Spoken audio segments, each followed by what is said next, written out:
Au tātou wholau I teimi whainga tā o le soifuanga. O le ka for you, o le afiso swani mo oe malou ainga I se sā tau maualalo. I le teimi nei, o lo o maua le SUV, a mata mai le valu se fulu tala I le vaiaso. Piki apu a mata mai le na o le se lau lima se fulu tala I le vaiaso.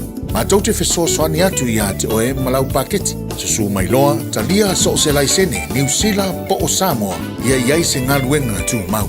Vili mai loa I le car for you, o valu se lau lua fitu, wha iwa o no malu. O valu se lau lua fitu, wha iwa o no malu. Po le tuatusi o le tolu se lau Great South Road, Manurewa. Talofa Samoa, o Atishna Ryan, o le Licensed Immigration Advisor mo le Auckland South Immigration Consultants. E visosoani mo so se tu ai ngā visa e malanga mai New Zealand po Australia. Telefoni mai nei loa I le o valu o tasi o no valu wha fitulua. Po le olua tasi o no valu fitulua tolu o. Wasilia ma le luas fulu tausanga le tautua le Aro Memorials. E ngau sia alantu maafa amanantu I o loa anangata. Maua maa e fua I lau whaasoa. Ma whaifoi ona le bai, fausia I lo manao, malafoina I Samoa. Tatala mai le asunga fua I le asfarei le mai le iwa I taiao I le lima I le afiafi. Ma le astrona I mai le iwa I taiao I le tasi le awoli. Afia ne loa I le lua o Massey Road I Mangele, tolu tasi tolu Great North Road I New Lynn, po le tasi fan tolu Cavendish Drive I Marukau, Petra Yane I le aromemorials.co.nz. Le Aro Memorials, wasilia ma le luas fulu tausanga o lana tautua.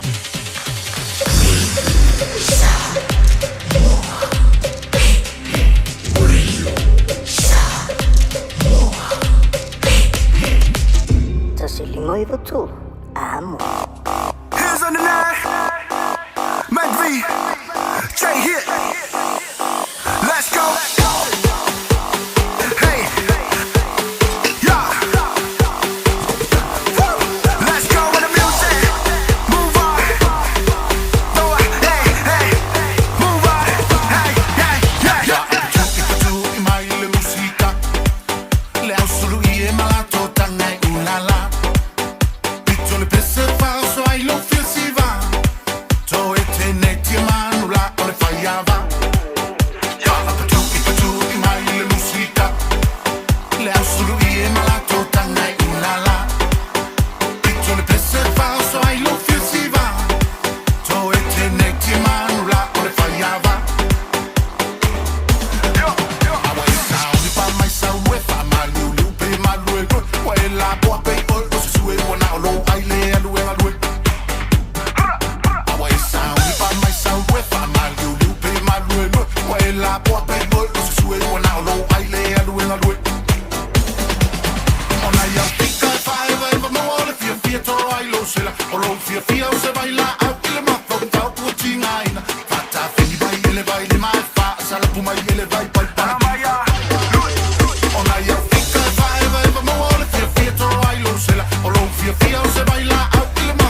24 hours a day, 7 days a week. Radio Samoa streaming live on www.radiosamoa.co.nz.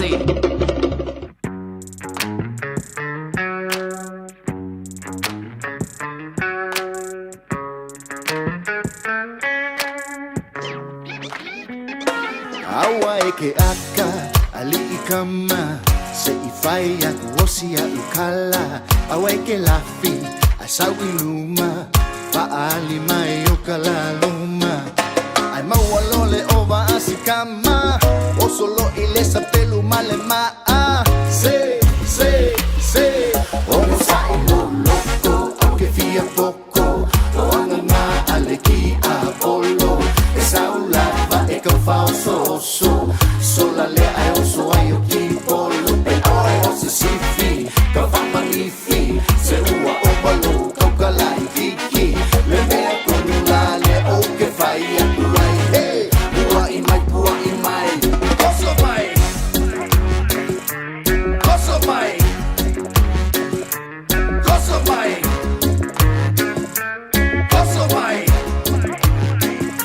se fa apea oe ole sa olenga ai ua ali ai lo makanga se ole fili ole kama ole maua ka uvale ai tio ainga o se kukule ilo anga fika TikTok mai ile musika se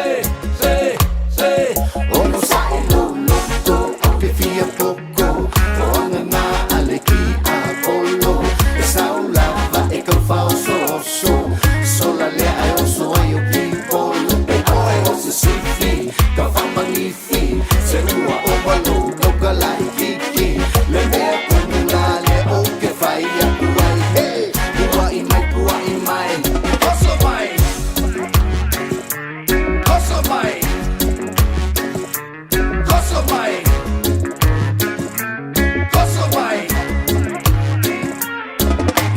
Gozo mai e fai o sanga i puki Mili ai a olanga 80s Awa e ke sola sauka kuli aku kuli mai ka elo limusi Kukula ia awa e ke fia sifi E ke koe la mea ai isi au ngai fi Yeah Omo sai loko auke fia poko oanga na aleki a polo esa ulava e ka falso sola le ai oso ai o ki polo e oi o se sifi ka fa magnifi se ua o balo ka kala kiki le mea konula le o ke fai a tuai hey pua i mai Omo sai loko auke fia poko oanga na aleki a polo esa ulava e ka falso sola le ai oso ai o ki polo e oi o se sifi ka fa magnifi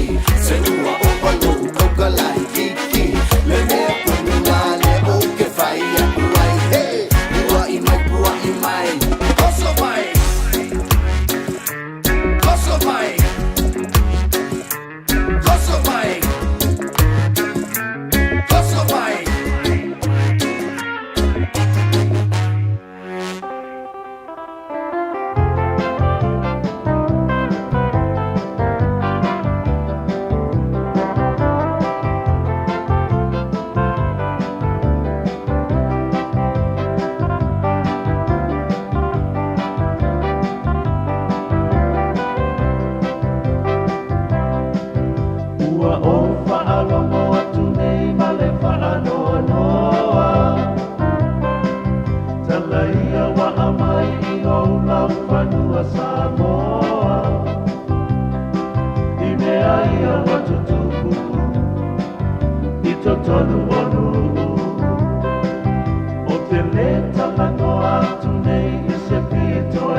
ia le atua le whaitalia I tangata Ai ar whaauta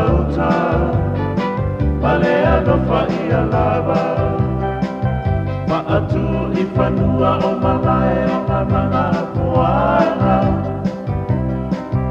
I le whaama o le tae o le whaa o le tana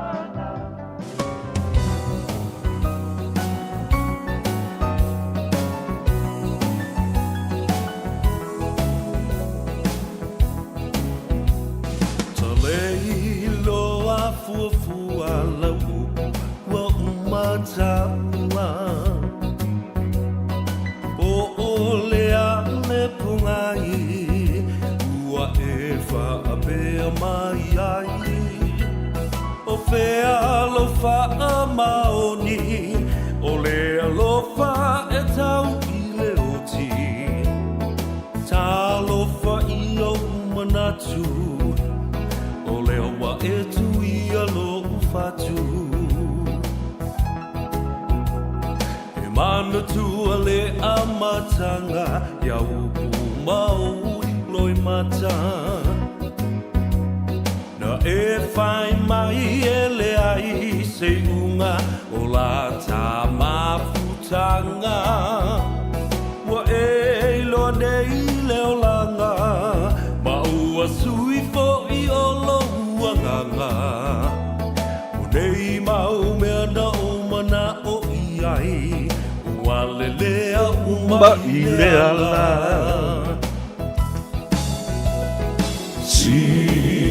Sila mai a ia I nei mea ua o whai O lalo I foletu ngā bau o te tau atu ua o fo I mai ai Wa uma atu o si o uola Fasia I ta I whai ti o ngā Ai mo oe o te le I wha a whiti Sa o whai a mea sili sili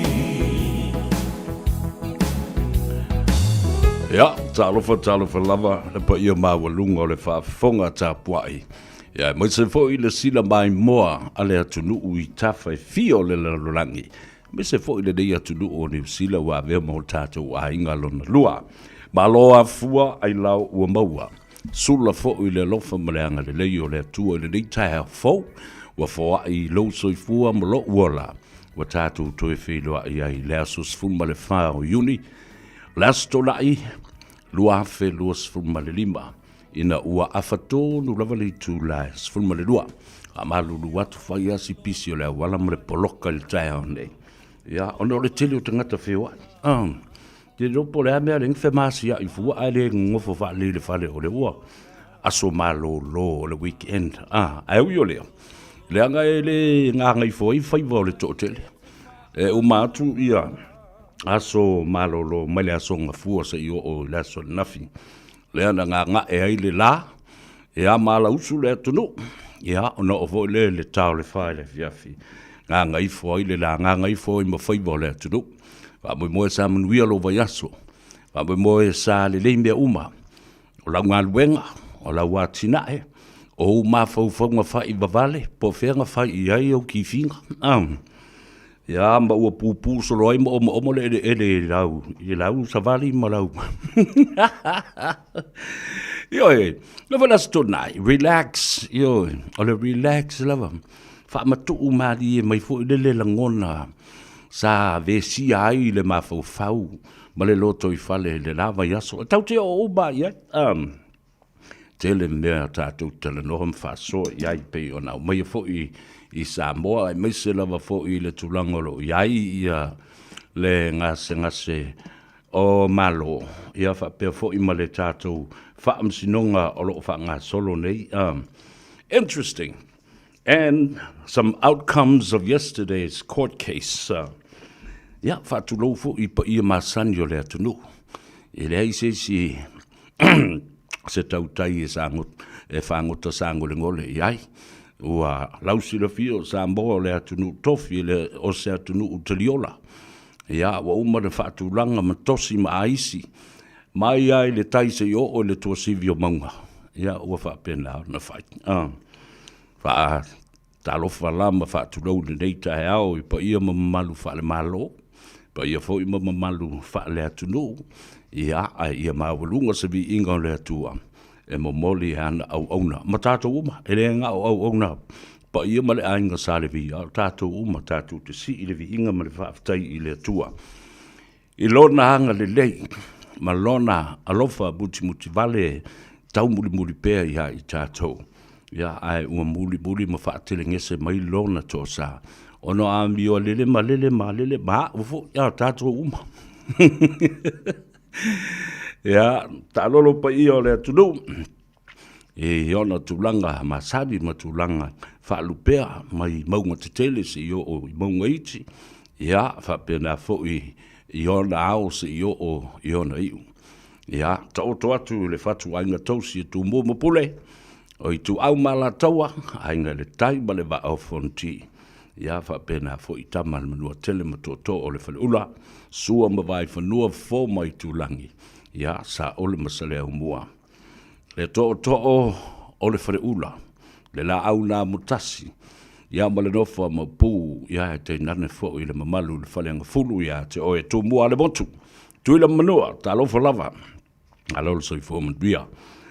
O tawhai fio le rarorangi o lo o lalam papa awai o tātou tangata. The diaspora of Samoa all over the world. Whatalo whatu le atou sa vea le ulua i rii, pestata ma le langi. Ia, so alo, Al Harrington tūmunu vau, la vea i le nei tai au, mātango fie, e mo i ele o timbu, ia, ele o malulu tele, ia, ele o savili, ai o le pisi au le awala la tau ia. Whatalo whapitoa, tamam tina mātua o le atunu, alo le soifo manuia le nei tae au, ala whai fo i whanunga le lei, ia, ma lei fua mai, whaafitai i le atua i le utou soifua peano whai atu. So o se a inga, o lo o tausi ai se matua tausi, tamam tina mātua, tua a sinsina, o se a inga whaamia ina le inga le na, aisea, le anga fo i le tau te tausia, i la tau ua mātutua. O le sosia le na o lo ta oto ai tonu. O ta mamtina mātua e matautia. O le poto whaanamua. O le anganu. O le ngangana. O ngafa ma mea sina au tau ai. O e whesili ai. Whesili ai. O le hale mele, o le hale toa. O mea sina na o lo ta oto i fo i nā suafa o ngafa o whanua ma suafa. Ese le mana ia. O wafo i whapena le mātou wola whatasi mai ma mātua. Sa o wola ai. O le toi ina lo ta mātua. Se lau ma le ono o tausanga. Ai maliu. Ele ai ma se mai e mawa i le toi ina. Ona ua o mai lava le soifua matua. Ai matua sao ma nino le lei malona mawhauwhau. Lo ma mau o tuwala tangata le sao. Lo umai ngoa o lana whanau, ma whanau o lana whanau, ma whanau o whanau o lana whanau. Ia tō ina whalale nā. Ia ta mai le sai ai whanamua. O le kele i o fofo a lea taulasia. Ia le na whaiafu ele vai lea o le ola le lau vivilu ai le tō tele sa mamai mangase ngase. Ia le naru kau whai o la kua makoso la koui. Ia, alo se fua maruia ia te oe ta mam tina matua. Ia, whaaftai fo i te talo, ma lo le tāpua i whaiva o alo matama whanau sa mo. Whataro whale tātou atunu pele sa mo. Whalonga mai fo i si o tina pele le loto ma le angang. Ia, le urua i alii, la whai, so alo whaapale o mata o le alofa. La vea. Talo fa mam, ma lo le soifu manuia ia te oe. Ia, fa pe foi ia le tatu wa inga poto a toa. I tawhai fia o tūmbua ma salawhai. Ia, mo se foi i ngā tei le ainga le tai. Ia, ma le wa au fonti. Le atu whale alili. Mo tatu wa inga i tuila manua. Whatalo whatu i whitiutam whitai. Pōpuari ia matanga lo matua ma lo tatu wa inga. Whatalo whatu le a taua muritalo ia te utau, ia whapea fo i le tātou ainga le tai, alo le soifua manuia tama mateini o le fale manono e mai se o tou pa ia fale faoli i faapea foʻi le toʻalua o tulafale ia tau tatou mita aisea le aga foʻi o tatou ele i ngā tai ia ma le aiga i le tai ma le fale manono na tō ai le pule ana whanua ai sunuu i ai le ala fale ina ua taunuu le tala lei me tisi fale u mautuangiang tapo inga le atou ia whapena fo'i futi mau pa au tau pa u mulpola ia ma le sunga le tulepa talo fatu ia te utou ma malo te talo ia malo foi le ono sai tātou o tulunga le tātou apia fōringa. Ia le la. Wai le whakaka ko amaka le refa ua amat. Oso wha mai malosi anga i lunga le. I le lima se lau vai. Share our program. Tufal tātou porkalame le aso. E tā ua tele. Ia le mana malama o tangata i le aso muri. O le whaamsinonga i le aso. Na whina tā walunga wa tāles fultasi. Tele i o mea. Na tutupu i le aso nafi. Ia le fwisa auto whaafonga. I le mātanoanga ma le fionga a lilo mai awa. I le so onga mai lava yaso. Ia wo o mai le vai aso lona tolu. Ia o le tau mawhainga o tau alumanga. Sua ino mori mau. Tu i fasili ma kuri whakamilo e keisi. Le ilonga se me la rafi solo ai. Ia masu sulu solo kua ia uro isi awali ia mori mau. Tako ai vo. Kako kari e wale tātou te whalonga lei ai. We're talking about the past, things that were already discussed and revealed, and things that are already on the record in the last 3 weeks. So yo o maina adjourn I le tātou whaamsinonga. I le tau le se fulma le tasi le tai au o le aso na nafi. Te le la tau nu unga o le mea le tātou wo iai. Alango le so, e ei le tātou whaatalinoanga wha business, I tau o na whaatino, e mawa ka kukupe. Le tātou o I tā, nei a tātou whaasilanga, ia, e mai se o le whaatalinoanga, ma se sui ma le tātou whale tāwale. Car for you, o le utoe anga I mai ia, le si pa anga le sko o luole le Radio Samoanga, whaipuipua ia, so lava ia. Ia ke ia la, ia leo separate, ia lea la o koi fo I mai le whiwhingi. Ia o koi fo I mai, vai ka mai ki rei. Yeah. Don't go away. There's much to come and much to talk about this afternoon now. Welcome to the Tano Ava. Lea ua ava mua le tua. I le Tano Ava ma le laulau. O le lei tai au. Ia, o lona anga le lei. Tapa sa ipu, mamori ipu o le tai au. Fata I tai ai, o ima wha I ngā lau, wha mangia ma lau wha awhakai.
Ako ai fo I le lau atu I le ala sami mai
Ia nai whautuanga, ia mawhatunga tuwai ia o le musika i le tele o tausanga o mawai. Tātou o tāna ia tātou whasilanga ia fo i mai sa ili se avanoa. Ili le i pule o le tātou whaletawale. Rick the Man, mai le car for you. If you feel in love loco e awina tu pokalame ese i pito nuu o au kilani. Ona o le langalanga mai o le Auckland Council Local Boards. Tato a wai fatasi mo le famna tuina o le Matariki Festival. Le tausanga fau a Maori. Esilia ma le se lau tāpenanga ese mai le aso fito iuni anga i le aso se fulma le tolu o Iulai. Tele whaafifianga tau musika, siva, whaapea tau mawhitanga ese maisi. O le nei whaamoemoe o lo ngarulue whaatasi ma le ngāti tama oho. Tanga iane loa i le awaauckland.nz. Talofa Samoa, o Atish Narayan, o le Licensed Immigration Advisor mo le Auckland South Immigration Consultants. E visosoani mo so se tu ai ngā visa e malanga mai e New Zealand po Australia. Telefoni mai nei loa i le o valu o tasi o no valu wha fitulua. Po le olua tasi o no valu fitulua tolu o. A o tātou folau i teimi whaingatā o le soifuanga. O le Car for You, o le awhiso soani mo oe malou ainga e se sā tau maualalo. I le temi nei o loo maua le SUV, a mata mai le vanu se fulu tāna i le vaiaso. Piki apu a mata mai le na o le se lau lima se fulu tāna i le vaiaso. Ma tau te wheso soani atu i a te oe malau paketi. Susu mai loa, talia so se laisene, New Zealand po o Samoa, ia iai se ngaluenga tu mau. Vili mai loa i le Car for You o valu se lau lua fitu wha iwa o no valu. O valu se lau lua fitu wha iwa o no valu. Po le tuatusi o le tolu se lau Great South Road, Manurewa. O le Casa Beds and Appliances, o le tali o manaonga, i o loa e whaatotonga ilo mauta, ini tau le lei, toi ananga tā, e mawai moenga ngā o si tutona New Zealand, whaapea se tino fōa le potumalo lo, laulau ai manafoa, TV, la au pese, usa aisa, masini tā lava, telefoni fe aveai, maisi. A whiu ane loa i le whawhituwha Great North Road o tau, po le tolo fituiva Great North Road i Henderson, le Casa Beds and Appliances, telefoni o valu se lau, lua, lima whāwalu. O walu se lau, lua, lima whāwalu. Oceania Career Academy, Sauni! Kako hoa, kaule kaua! He whai ana whai! Hoa te lumaga i maguia! A whaia sa ili se la asanga fau moe, a waloe te no whai. O le OCA e au tauina ai oe i mtata ese. Maua se ngā whale, vali fale, palasa, male soifua maloloina. O le nei avanoa e anga wa ai tangata no whamau masiti seni New Zealand o loo halala i au kilani. Le sitala nei loa i le OCA, i le go.oca.nz/apply, po le vili mai i le o varselau ono lua valu fitu tasi. O varselau ono lua valu fitu tasi. Here you're listening to the voice of Radio Samoa, le siufonga Samoa, sfulime I vatolu a mo I Aukilani ma le polokalame, le a tau savea ia maletano ava e te maua ai le sao I le aso tonai. Ladies and gentlemen, and all our listeners, welcome back to Radio Samoa, my dear old good friend, the man himself, Rick the Man, the owner and the special salesperson with the pitch that attracts a lot of people. Talofalava Rick the Man. Talofalava, my friend Savia, how are you today? I'm very good indeed. I wanted to make sure that I play your ad before you come on. Yes, indeed. And not only that, I said to our audience, Radio Samoa and Car for You, it's like a relationship between a couple, a wife and a husband, and then the wife referred to you. Went away and took some time off while the man was looking after the kids, and now you're back. So we have settled into reconciliation and coming back to the home. Talo Falava, how are you, my brother? That is correct. You can say that. I tell you what. Because what happens is basically we just feel that, our customers, our Samoan community are very loyal to us. I don't feel that it is a necessity that we have to be on the radio, keep reminding them all the time, unless something changes, and, market changes, people's demand change and things like that. That's when we introduce something new, and then we come back on the radio and tell the community again, and then people just know us, I don't think Car For You needs any introduction or whatsoever, Absolutely. So I tell you what, lately, you would agree to that, economy is not doing very well, a lot of people, they are struggling at the moment. And the thing is basically, car is not a necessity anymore. Sorry, it's not a luxury anymore, Absolutely. So everyone is trying to hold on to their cars, and only people who's looking at buying a vehicle when they really, really, really need a vehicle, that. And the thing is basically, that becomes necessity.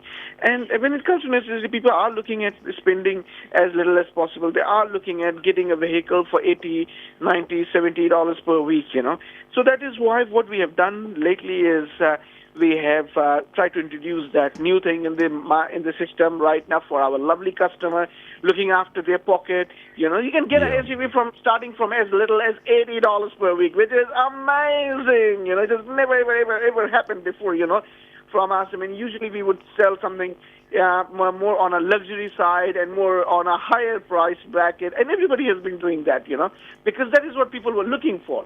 But right now people are not, so we have just tweaked everything accordingly to suit our lovely people's budget and whatnot. And do not forget that we have got all our goodies. So goodies hasn't gone anywhere. So which means that if you bring a friend, you bring your family, you bring your next door neighbor, affair, who cares? I don't care, You bring whoever, they get a car, you get $1,000, referral. Now, okay, if you are looking at buying a car yourself, you can just refer yourself, which means you can just come over and say, hey, look, I'm referring myself. Oh, and nice, that way nice. You qualify for this $1,000. So don't let other people take opportunity. If you are looking at buying a car yourself, I tell you that. Absolutely. Now, and also what we call our cashback. If you are needing a cashback, by all means, just come and ask us. You have to tell us first, beforehand, that you are looking at cashback. Because, cashback, as we have always said it in the past as well, it is not something for free. It always goes on top of the car price. A lot of people say it is free, but I don't think it is free at all. So if you need it, just let us know. We can just add it up and make a good package for you. So there's absolutely no problem at all whatsoever, Savia. Absolutely, brother. I'm so glad you're back on air now. That emphasis of excitement that you bring with you. And, inflation is something that we cannot control. But buying a car at this time of the year, it's winter, it's cold. And if you get stuck on the road, then you think of Car For You and Rick the Man. It becomes a necessity and a need now. It's no longer a luxury, where people can, put accessories on it and that kind of thing. And now you're also introducing, referrals, which is very good, my brother. That is correct. What I'm going to do is quickly I'm going to put Larissa, who's our Samoan sales rep, because a lot of people would like to come and speak in their language. So we have got this, Larissa, who has been in with Car For You for a little while now. So here you go. Yeah, you go. Malo soifua savea? Ja, malo fo soifua. Malo soifua. Oi fo le swafa. O Larissa lea, Larissa me Car For You. Oi Larissa, talofa, Larissa, how are you? Talofa. Good, thank you. Na sola lau teino, ani atu oina. Ya malo ngā lua. Ia, sau no yo lase tulang o iai tātou falta vale le so. Ia, le kaimingei, ia wake le anga ia inga ia le whai ala ko apalai mo le kaimingei. Ngisi fo ia inga e piki mo le vai aso fau lako ka avale po lako sa fo. Ia e mo le mamalo le ostasoa tunu o lo wha peona si mana o mia se whapo sta avale fo. Ia, e mo whai lava ngā su mai pe wafso ta i mai fo ele matau numera le nao le ovale se lau lua fito wha iwo no valu. Ia Cecily mo la risa po o lis fo i. O mauanga o Samoa I le wharekawa le Car For You. E mwhai lava na masosoani atu mo o tau. Se Cecily lava tau fia Malama mai, ia. Te sili mua mai e le whaia ka ko apalai. Nā lo, whaafitai, tā ua te leo, lana teimi te puli e tātou I le so. Ia o le mako kaimi amaka e kakala I le iwa, e ka pungi le ongo, I le aso ngafua nga I le aso sā. Wingala kake le o le loko kai au. Ia, loku asi e mosi. Ia. Pa ia, a whapea e fia palai, susu man mako loko a, o le address, o le Coleselau Great South Road, Manurewa. Ia pe vili mai whalmato no mea le nau o mana, na wato le Oval Selau, lua fitu 5 o no valu, fesili mo Larissa. Ia, malo, whaafitai le lava mo le tali poti. Ai, o le a tafso tai pea. Ai, e manuia ngā ruenga nei aso, whaasoifua ia Larissa. Manuia lava le aso, whaasoifua. Whaasoifua. Le nā, tamai tai o Larissa, ia whapea fo I le li pule. Rick the Man, I le tātou whaletawale le nao, le utoi fo I mai. E whaua wina, ia lana au nanga ma le tautua. Ia, mamau ai ma le kako seringi. Le car for you. Mai le sunga Rick ia ma se le tuafine ia Larissa ma le tamaita ai Liz e te mau le telefoni le se tongi o valuselau lua fitu fa iva ono valu o valuselau lua fitu fa iva ono valu ia po le ofisa fo I o le latu tuatusi o le tolu selau sa awai lua vaenga lo lotoa o le lua selau iva valu se io o le tolu selau Great South Road ina I Manurewa. Whātutu ina telefoni nei whaletawali, wa lewa tele, le la mafutanga ma le Radio Samoa, I malei ato sa vea.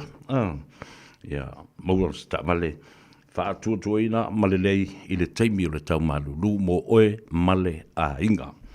Whātalo whapitoi lunga le tātou apia fōlinga, Facebook page, tufa le tātou porkalame I le Facebook page, I ma le tātou YouTube channel. O le tuafine ia Emma Jane Lawson, masiona tina, anti Vaitupu, o loo iai Salt Lake City, Utah, o le fionga a taula papa, po le fionga fo ia le au Pepe, William le au Pepe, malolo sui fumanuia, I le nei tae au, le au fionga, wātu o le uso, mau taulangi, ia, malole sui fumanuia.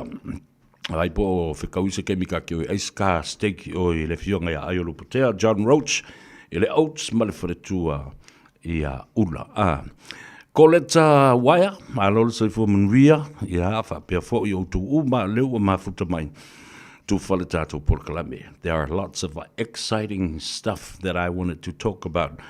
Oilea talo fa ngi ki wa misi se ngo ye ki fa pistoli e la usi ngo ele la ualo ka ngo F Mary Lawson talo lava malolo se fo ia o oilea talo fa tama ainga I le tai I talo fai. Ma lor soifua alofa en fui, lor soifua maria, Franco Sidia, ia, fa pe fo I toilea, ai eto, tunu fai timani, ma lor soifua maria, ia leo fai mai Mal Tauvali. Talo severe, I look forward to be part of your audience today. Always enjoy our conversation, especially our issues regarding our government. Yeah, late. Fa mau mai lo spa roof. Talofa roof other head dai manga ia fo ia le fo ia if all over ile ads head le fa I ule tantale e mari o mo tangata tus ese u maula tu suafelunga Caroline le mau Mariko, Mareko,alo se voa Caroline.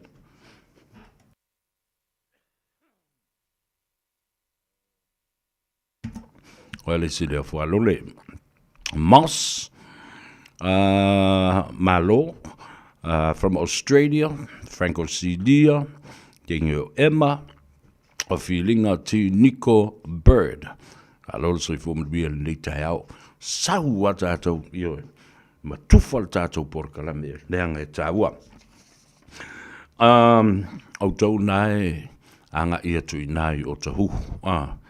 Lo o e lango ia le whamoe le nai whai nā le tātou barbecue o lo iai le sunga a sua. Tolu ma nawe misiluki, whapena fo ia le uso ia fiu, skuka, loi mata, ia po Wai umana o lo i na lau te wawa tu foi. Na e alua tu e ma le solo ala kengi o Kalameli. Vau tu umalawa o lo anga ia tu e numera se lau. Numera se lau Church Street. Ile se meo le afa mkwa filea mai iulo unkua o ile ile Church. Church Street pe ala kia le loku. Le numera se lau la. Wai tangata no i na afe mai e luang numero se lau e makamai o le spiko ma se lau e makakuile ngai na whakau le sosisi a kere langi au sosisi ngai sauri e ma se sosisi le atu se veo ma kau mawhasau ipu awai i le tātou ofisa na o maila i leo se talanoanga e tusama le tawa whainga o mea na te tupu i le aso na whima le nei vai aso atoa. Mea sā o ale nei na tupu i le aso na nafi i tau no manga o le whaamsinonga. Palonga le langa o leo te whaalongolongo atu lava. O lea lava au mai isi au tustala. Whai mai o la ota oto lava le maua a leo la tau i lumo le whaamsinonga. Ai... O leo ua toe tolopo, o leo ua toe tolopo se i au dia le aso lua o le vai aso lea. O le mea moni le nei, le na tupu, i le aso le nafi. Se umano o whaamta la tua, ia le mātale noanga mamaina, po le fionga alilu mai awa o leo o tau whaafonga ma sila iai. Ona au so o mai lola ia lea, o le mata upu le nā le mātale noanga malamini. Mo le sila fia le tunu. Ia tau tele au tau, te awhai o tau whina ngalo i lunga i le aso nafi. Mau tau wha se a fo i le tua whine, o laua i a tatau le nā. Laua i a tatau le nā. Ai au tau sila mai i lo mā vā, o i o le lilu mai awa, o a o le lavea. E i le soltanga, te li lava li valea. Mai le ngatala i soltanga matai, o le lilu mai awa fo i tono le mātou nuu sa fotu. A e la vea o oe o le lilu mai awa. A e lilu mai awa o oe fo i o le vea. Alu e su e po le ana mele na au te le whamta la tua i atu. A o le tāu o le mele u te whai atu ai. O le vānu nofo wha atu stala. O te wha longo ma tuu lewa noa i a lilu mai awa langa o ia la e. Se e tono le potu whamsinu. Se au mai. La o mai bea. Ia ona whaawasenga la ia lea lei a taua. Ma toi au atu, ma au talu atu, fo le ina ia whaingo fie o na malama i lea tunu. Lea la o tātou whaatasi le tai au nei, o le au tala ina lea. O mea sa tutupu te tono, o le potu whaamasino i lea sona nafi. Ina wa umona tuli fasidi e le... LKC ale tu o lo te e o lato molianga le sunga Marchant Richard fa pe fo mai ta i o Catherine o lona uso le te mai ta i lo ia fo i ya Dal Seal le wa ben nei ma le pula no o kala estete Leanne Dal Seal o lona uso la le te mai ta i lo ia le King's Council le ina wa umala ona tuli tamo i fesilia a le baengalea. O a wha mautua e Maria. O e Marie. Wha mautua e Marie. Lona iai i o. Ele no foanga na tupu o ele wha lave i atu au. La uam Samuel. Wha mautu. Umalo ina wale o to university. Ale vaenga o lo ia te e KC. Richard McCatherine. Tu o le avanoa i le fionga ia taima le langi o ia le na o le lo ia le prosecution le o lo faa ulu i le fionga i le tamaitai a Lawyer City ia malona ofisa. A watu o i le tamaitai ia le inafu. Ia po le fionga fo ia taima le langi. Wale mawhailawa. Wale o toi suia le mawhau o Marie. Ua sui lana mori mau. Ua wha mautuina ai foi. Sa iai i o ma Samuelu, i le teimi na la vea ai tu au, i le ta vale siriva. Ua fiu, ia taima le langi e toe lue le moli mau. O le moli mau au tū lea, e au tū iai ia le ata tifanga a leo leo. E wha lango atoa le moli mau lea. But what happened? She flipped. What does that mean? Ua tāle fiti. Ua matua sui atoa le moli mau. Yeah. Na o le whaamasino lava na te whaia le whaamasino ngai le mataupu. Ai ua tā mau lava. Yes, I was there with some welu at the place where the accident happened and where Tu'au died. Le mea mua lava le nai te tau na wha amara malama ma wha amanino. Langa o le se ta ia te ngata. Whai mai e le ai, ma le ai o le ai, o toi sui le muli mau. O le mea muli nan toi sui e le mau. Le mea muli le nā. Na tā mau ai i nā. Le ala le nā. O mea sa o le nā e tau na maamla mai. E o muli mau a Maria na nafi. Ma tāo fia ai e le whaamasino tau lumanga o le whaamasinonga. I le tāo le tu lai sfuma le tasi le tai au. Ina ua whaatū mauina. Le moli mau o Marie, whai mai, sa mai ai whaatasi ma Samuelu. I le pō na tupu ai le whaalawe. Lea na la vea ma maliu ai tu au. Ua fiu le lo ia, a leo, le sunga a taima langi le nafo, e toi tau ma whai atu. E sui le mawhau ma le moli mau a Marie, ai ua whaatū mauina. Ia mau le leile mea na leo tala no tole i a tau sa vea. Ai ua wha mautu wina lava. Le moli mau a Marie. Sa ia iai whaatasi ma Samuelu. I le no whanga na maliu ai tu au. Le ala lalea. Na matua i whapole i nai lole lo ia leo ia te imalangi. Matalo sanga loa i le fionga te maita i whaamsino. Pe ma whai o na tu inatu sinawa noa. Ia te ia. Male i tū a leo. Se i toi ilo ai. Ia moli mau a leo. Ona o lea ua te ele moli mau au tū ia Marie. O i na whaalango ato uma iai. Ia leo. Ai whaafonga lei mai de mele. Ua te ele moli mau au tū a leo. Le tamaita i o Marie. Ma ua masofa ato ai. Le tāpenanga, ma le wha moe o le tangi a leo. Whaasanga ia i la tau i e te. Ma i le tālu sanga la lea, a le fionga a taima le langi o le lo ia mo leo. Le prosecution. Na ta lia i loa le whaamsinonga. Ma toi tolo pō i loa. Ia, tolo pō i loa. Le whaamsinonga sa ia au lia, le aso lua. O le vai aso foku. Mea tā uala la, te tau na malama iai. Tu so lea la, mea ia na, lea ua whaamautu ina Marie. Sa iai ma Samuelu le teimi na tupu ai le whaalawe. Tasi. Lua. Whaamautu mai e Marie. Le whaamamai na o le swafa o le li whaipule i awpule ai sua whaimata. E le ai se mea leanga ma se mea valea. Na whaia ele whaipule i ate ia. Get that right.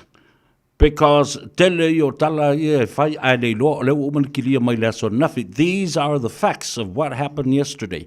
Wakiria mai le muli mau. Ele i ai se mea mata ngā. Pa o se tosu teine. Pa o se sexual assault. Tu lau le whaafonga. Ale whaipule. Kilia le ngol whaipule. Nei se mea whapenana whaia. Ele ali i whaipule i a whaipule ai. Lua, ki lia mai fōi ma le ngō Samuelu. Ele i ai ni whainga a inga whaamalosi e fosi. Tu lau le whaafonga mai le tunu, te tau au tau malmalama. Pe a whaafonga mai i upu ia tau whaamsinonga. Ki lia la whaipule ai, ki lia fōi ma Samuelu. Mea ia leo o iai.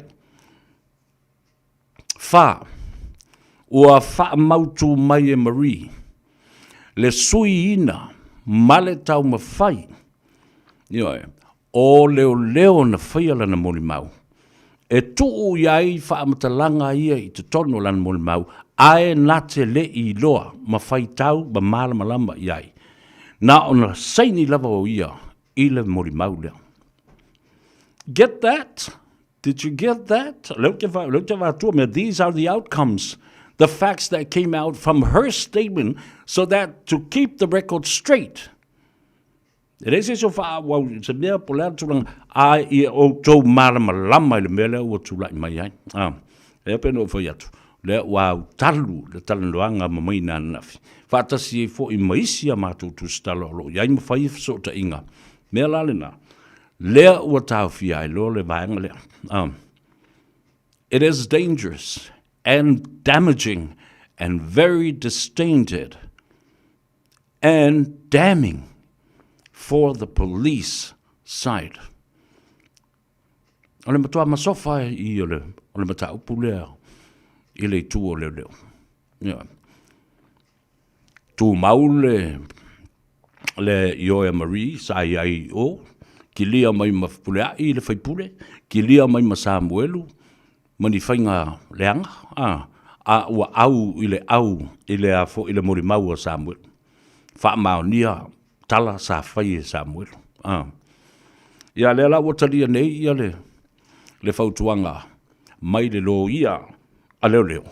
Wata talo o ia talasa. Justice talasa a toa sa anga. Please, we need time.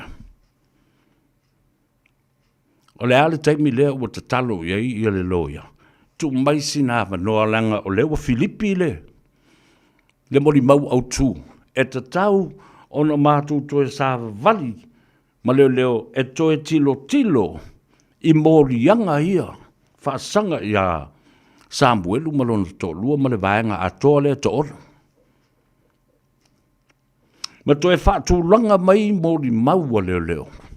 Ona leo tito I le vaenga lea.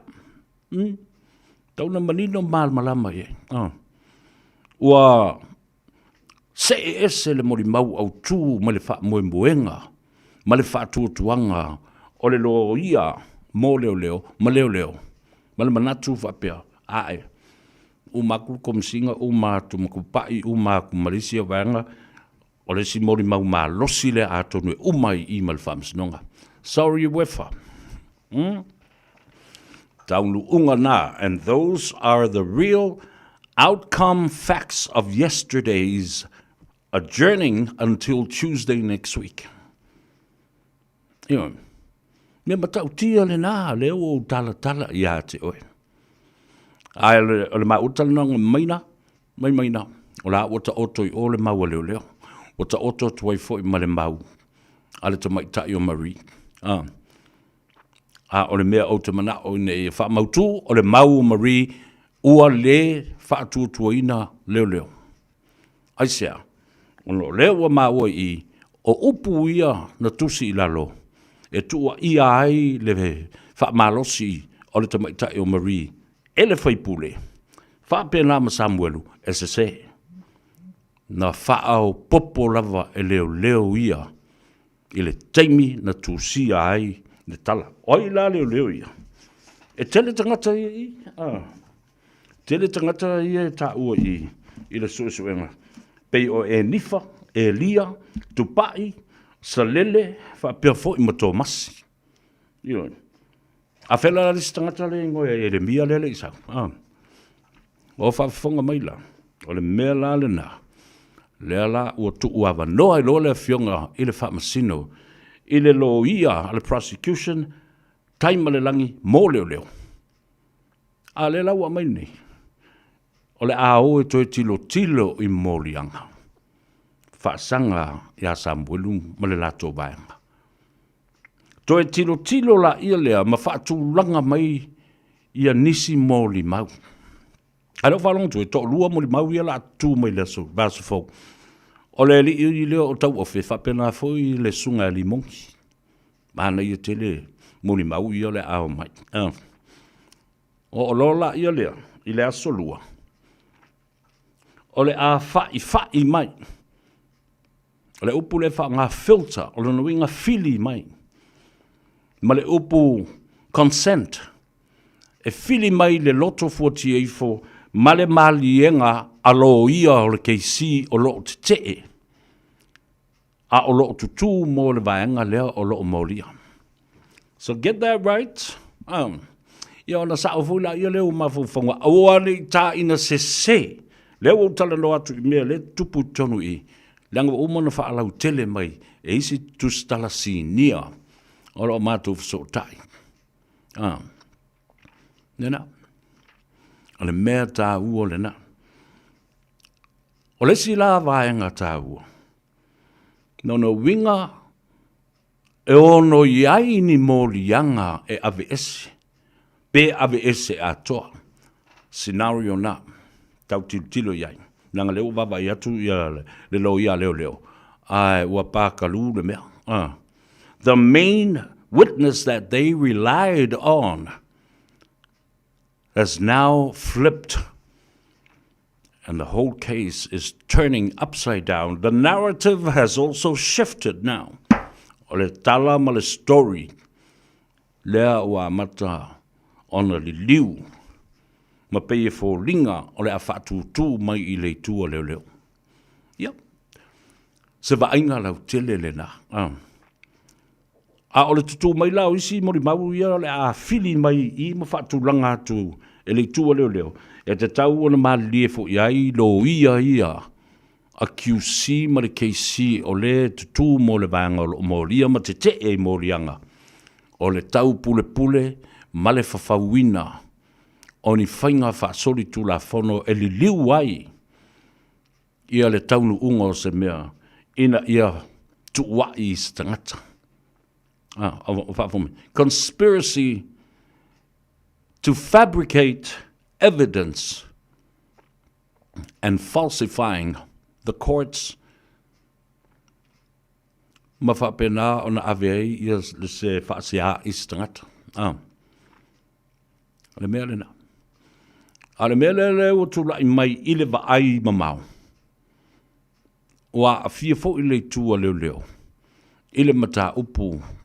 Lea o lo laumanu ia e tonu matau lava e QC markeisi. E pepelo, mori mau pepelo. Le ai se wha mauninga. Ona I le aini wha maumaunga. E corrupt and lying. A tu vatasi mena, e mea na e ta o le solitu la fono o le perjury. I lalo Crimes Act, vaenga se lau tolus fulmaleiva. O le tausanga e lua hafes fulma le tolu. Sa wei na, o le mea o le Halloween o le perjury. O le moli mau pe pelo ina ua umona whaatau tō o le tuspa ia. Wa e whao popo ina I nisi mea. I to tonu o se whamatalanga. Ma whape na o na whaasese ina ai. Ia le tūlanga o le whaamsinonga. Ma le whaatau tainga o le whaamsinonga.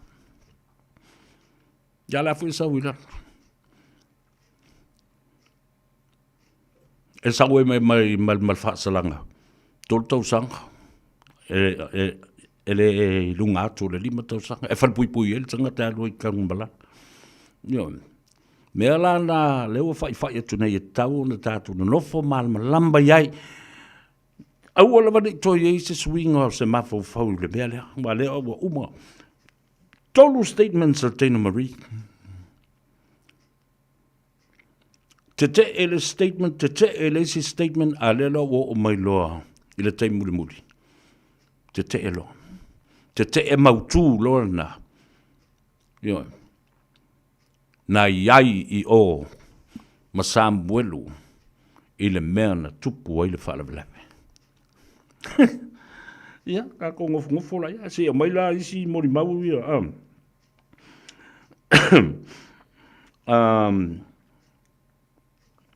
Ele na taro fai ka ile leiki le le lei le au fai so sisi le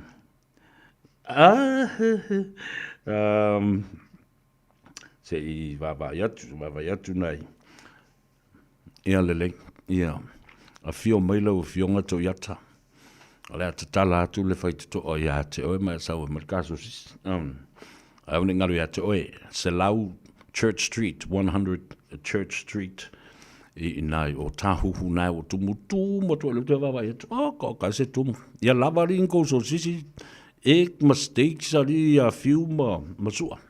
Alo whantu mo tau mo le wha moe, me se foi le tō tele, o le tātou wa inga o lo o anga i atu i hei. Nā, o le tuatusi nā paka i le papakiunga se lau 100 Church Street in Otahuhu.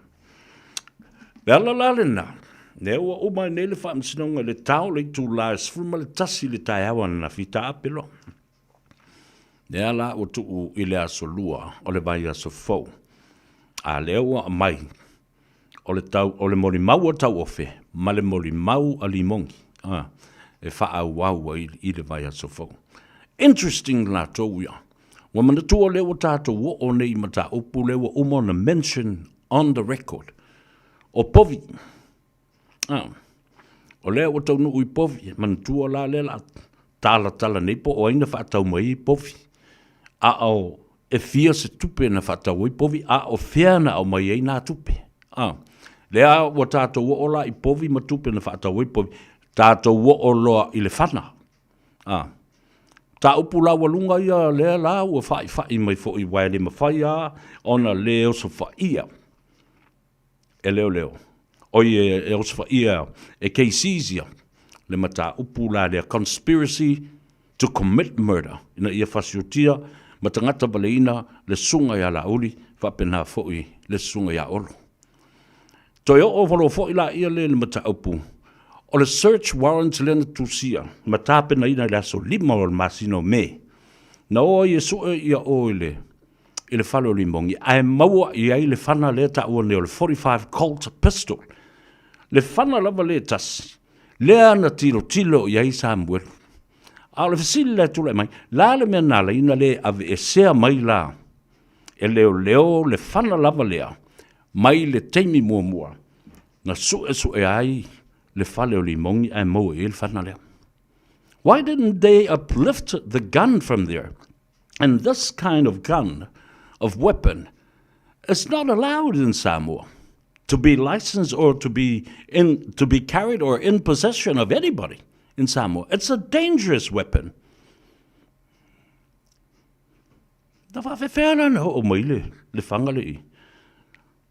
This gun was later presented to someone. Aina mo ol fan ai le ave leo. Watu oi pe o. Lea la fa mai Samuel. Lana Moribau. Remember, everything is on the record now. Everything is on the record for Limongi. Although a suspect, still he is implicated. He's not on trial, but he is implicated. Now we find out that he is one of the main witnesses to take the witness stand, the witness box. Le ala le na e ta ua e tele. Le mata upula lea. Ma locations ia e ta ua. Na whaasino Samuel ue alu iai. E alu ngā teile tau mesina. Lai whai e le ale event le whai na. Ia malesi fono te talo sa whai e i vai lima po se mea whapena. Le a saulunga le record. Waiva ie, a specific lava. E whapitoa lava ma the information, the info and the intel is very specific. E whaapitoa, le no whanga e tuli i ai, e alua i e whaatau nuu, le whana ina, tulou whaafonga le tunu. Whasiotia, assassination, murder, conspiracy to commit murder. Ala talasem. Alua su sisi helwe fai o ke le valea. O ke le valea o ke le fai se mea whapenga. Ko le liu mai sa ilana muri mau. Whaatu lou ma whaatu ese o ia olo ma lauri. Ma lio lua fionga i miskasi ngia o ke le fai se mea whapera ia olua.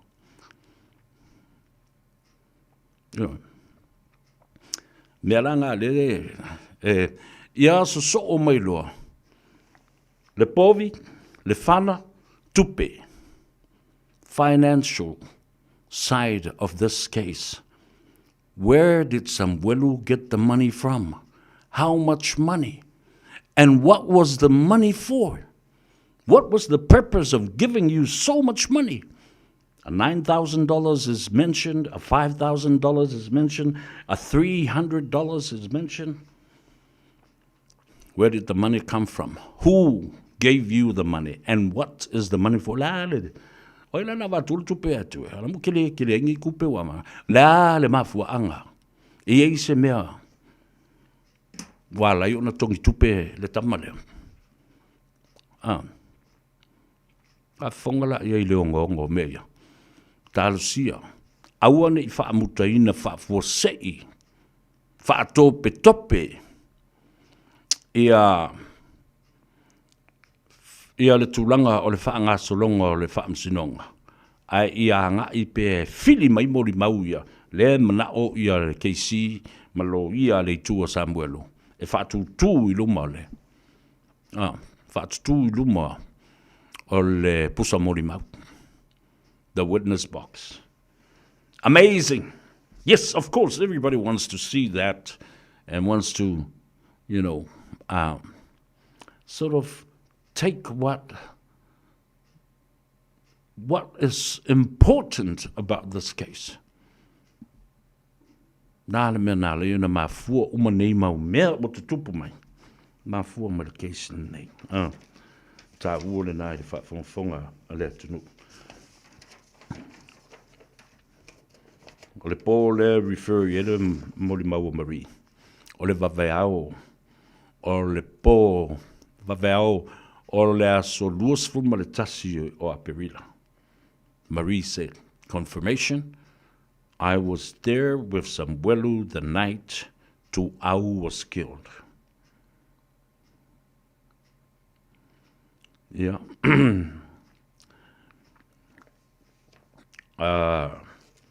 Whalusanga whai ula le nā aloia lea.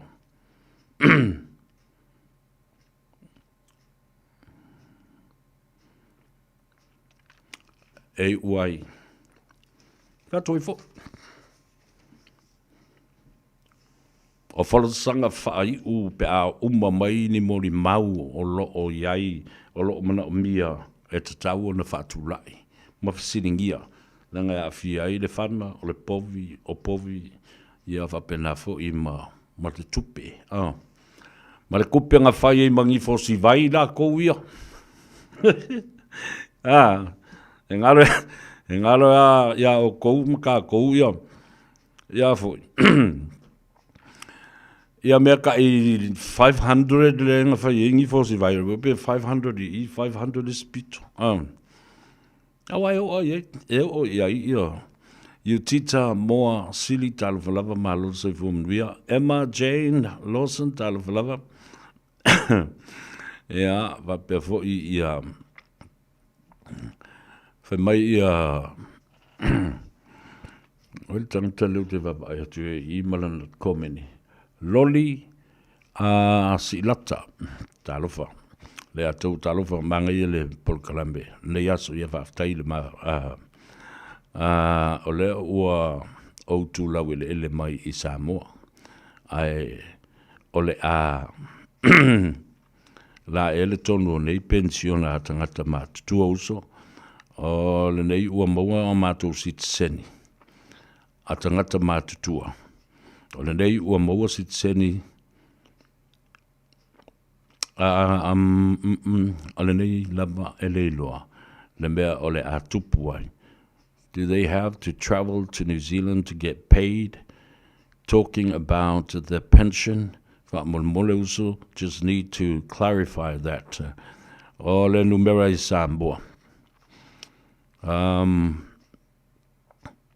A whai la o ele tusi le tuma I o mawal sit seni. A el watu fo I Samoa fa pelete el watu malo sit seni nei. E tau na tau filo sit seni nei. Walanga o le o tau fia le portable pension fo le sa fatanga ina e retire ma velo. Ai e te alu lo fo I o ia whai lau pensione le nupi wha. Ioi, o le tali atu le nā i si te mā le wala au mai. A whai fo i le te malanga mai Samoa. Le te sau molo si te seni New Zealand. E te sau fo i nei. Ma mai le tusi mai o le nupi wha i Samoa. E loa ai. O la o ta hafi lau pensione o. A le te sau nei maua lau benefiti. Fo le ta o le emergency benefits. Le o la vai le. Tol se lau wala se fulu. Pe wha se lau lua se fulu. Ta la ia le lau tupe maua i le vai aso. Ia, tātou nofo la ia. O i la le o ta oto nei ia le mta upulea. Le a tātou whaatalitali. I le aso lua. Talo whaia Frank Sidi ve mai. Sa vea, le o tapa i po le tae ao i le tau malulu. E wha o mai ngā luenga fo le nei aso ia ma wha longo atu pea. Wha aftai. A loro ta puai. Ia. Sa, ioi. O lea lala alu nei. O le popolenga leo iei nei lo ia. A leo leo. It's like, something like we need to restructure. A leo sauna. We need to restructure. But Honorable Justice, please, give us some time. So I can re-look at the charges laid against those people. Se eu toi asiasi. Ma leo i mori anga ia ua whai leo te te e iei ne mori mau au tu. Ma whapena fo i ona se toi restructure. Pe toi whatu langa tuai filter. Pe fōringa mai e vai mama. O le vai mama mai, le mori mau a noa na mai le, mai mori mau ngā whame mau koimi. A leo leo. You know, that's what it really meant. You know. Nā le whai mai nā o le tangata e a noa na tala le la sau e whai. Le tūla i. Nai lo le alu uma o le aso atoa ma le lima mai aso. Ai le uma mai mori mau e fia se furu montupu lai toe. Fitu se furu mori mau. Ia le ana toa valu mori mau le uma tūla ni vaso. So those are the key words right here. Let me revisit the charges and restructure and filter out the testimonies from the police side. Understand? Comprehendo? Io le meta vuole na. A o lea lava I whai isi au whaasalau. Se tautala ia le bea sao. Io la vai fai isi au li me se la lungali ma city wole lo tasi ala vai tu ke la nguku o pe wo susu uma vai ma me la sa fa ia na fa tasi e tangata tutu afi na la tau fa saluina nio ai ma se ya le na me ta wole talo fai whawhetai ua wha mama ia I ngoa o le whaipule. Tārusi ia I o atu lewa yasu. Whaatu la moni mau. Lai wha solo mai ia. Wale o whalongo atu whapea o tau ofe. Ia mali mongi. Nela mai. Mai nei very nice. Yeah. Ola personal analysis o te lemana o tu atu. Wala vui va pe ia tangata. That's exactly what I said. My personal analysis il mele na tupu ile fam snonga o le fionga fonf te lai. Na mo o valo ia. Le vaenga o le tula fono. E ono whaatanga ai matalia le tula fono le fam snonga maulunga. Le whaatanga o le palota a le fonftalai. Alo ia. Su il whaavai. Mo le lua vai tolu. Ato I sasa e ma tua pau Jerusalema. Ia le mata upu foi lea. O pili e tolu ma le whaatu lai. Whaatu matila o le whaamsinonga whanuma swafa. ia lua ai ulu o le whaamsinonga whanu, o le vaenga o le whaamsinonga. Mo mamau a watula personal analysis o le mataupule nama le taununga e le i se. E le i se. And my personal analysis, according to this case, as the main witnesses flips, this should be the end of this case. And Judge Talasa Ato should throw this case out and dismiss it. Well, yeah, no. Na ole ato se vele e ona tala na. Te lo fa tu la se mea e fa ye se fa unga sisi mala. O la wai at tau de na, mala utilo tilo de na. E fua I isi fo I cases au tau muri ai. Tai tutu sa le lei amare case le. At the end, e le fa tu ina, tua inga fa sanga I e sa fa tu I e le matatau.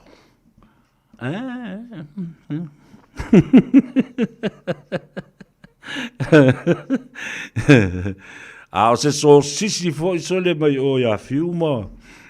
Masua. Okay. Fafta ya tu. Ele fa mamla manga male tanlanga fo ia le talamua. Credit to the talamua. Ia mana ia uso o le autostala. Le fionga patu fa muina. Apulu lance polu. Ia fa pena fo ia le tupaitai. Peles tene o le tātou asosi. Malesi ni mea tāwu le na. Tāwu tele le oe. E tatongi lau le stala I o Samoa. Fai lau le stala ina ia vea o sui au wai, fai sau fanga, mo le tātou asosi, o le autostala po le JAWS, po le Journalist Association of Western Samoa. Mai ei malau tusi ta iala. O le tusi ta iala o tula fono le whaatinoina o le tātou ngaluenga. Tā ua la ia o nāloa, ia la ia leo. O le tātou. O sui le stala, o le sui wa umana le stala, financial registered member of Radio Samoa, and le atou savea. I le tātou o sosi. Mea nā le nālo I aluatu, e mwhai nālo I le fono. Aluatu, e mwhai ona iai I tono le sosi, ma tala noa, ma whaasoa I so se mata upu, e a fia ai le tātou o sosi. A le autostala. Ma le au whaasale lau. Alofa en fui, alora soi fua. Ta alofa fui I le...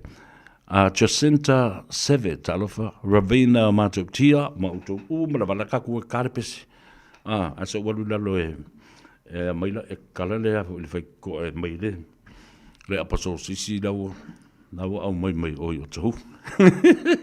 Hello, Favitai, Alofa, ya, Rengatella of barbecue, ever penafo ile to know along solo to a fadia lolato, Lango. Ya male support for I le fa mo na yuso ya male la to maftanga ya mafkanga mana ka ku alo ya fa mo na fiu ya fa pena foi ya fa mo na tolu manave mesi luki su la tatu e tale pesele fa mo via toi ile au foi papa q ya su e pese pese la lea al tambo un certo for the boy Taimi uma maaso uma ole olanga Ole mana ole lo omatu ole toea ina Yo se kisi pe yo se moe ole anga Salen fa pe seta Sola ole se ule awala Petoe mawa e sawava Otele le mana ole manava Pau sa forever Sola pave wana mea Tia ia ina olona papa Lea isi kupole le machanga Lea kuwa isi tamai bala Taimi unga maaso unga ole olanga Ole mana ole no omatu ole toea ina O se kisi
Sema auala for ina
fa Samoa.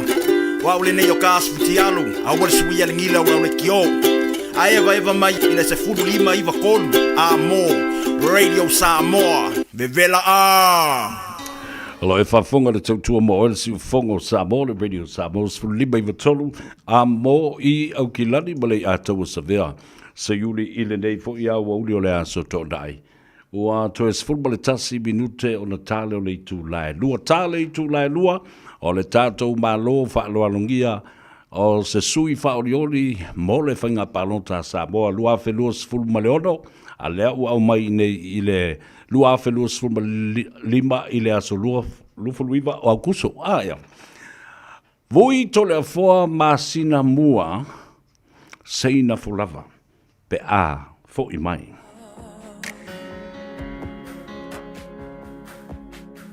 O te tū ina tū o yuta e mua mua.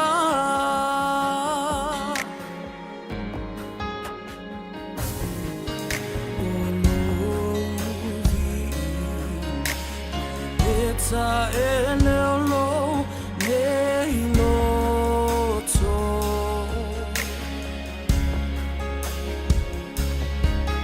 O yuta o lau tau langa I a so fai so. O e tua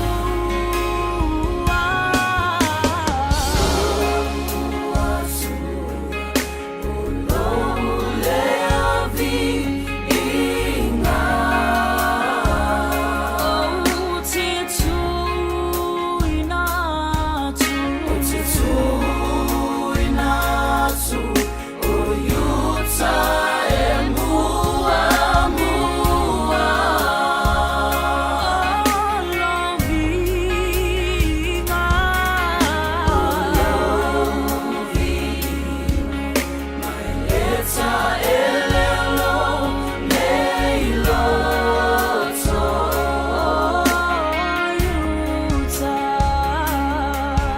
O yuta o lau tau langa I a so fai so.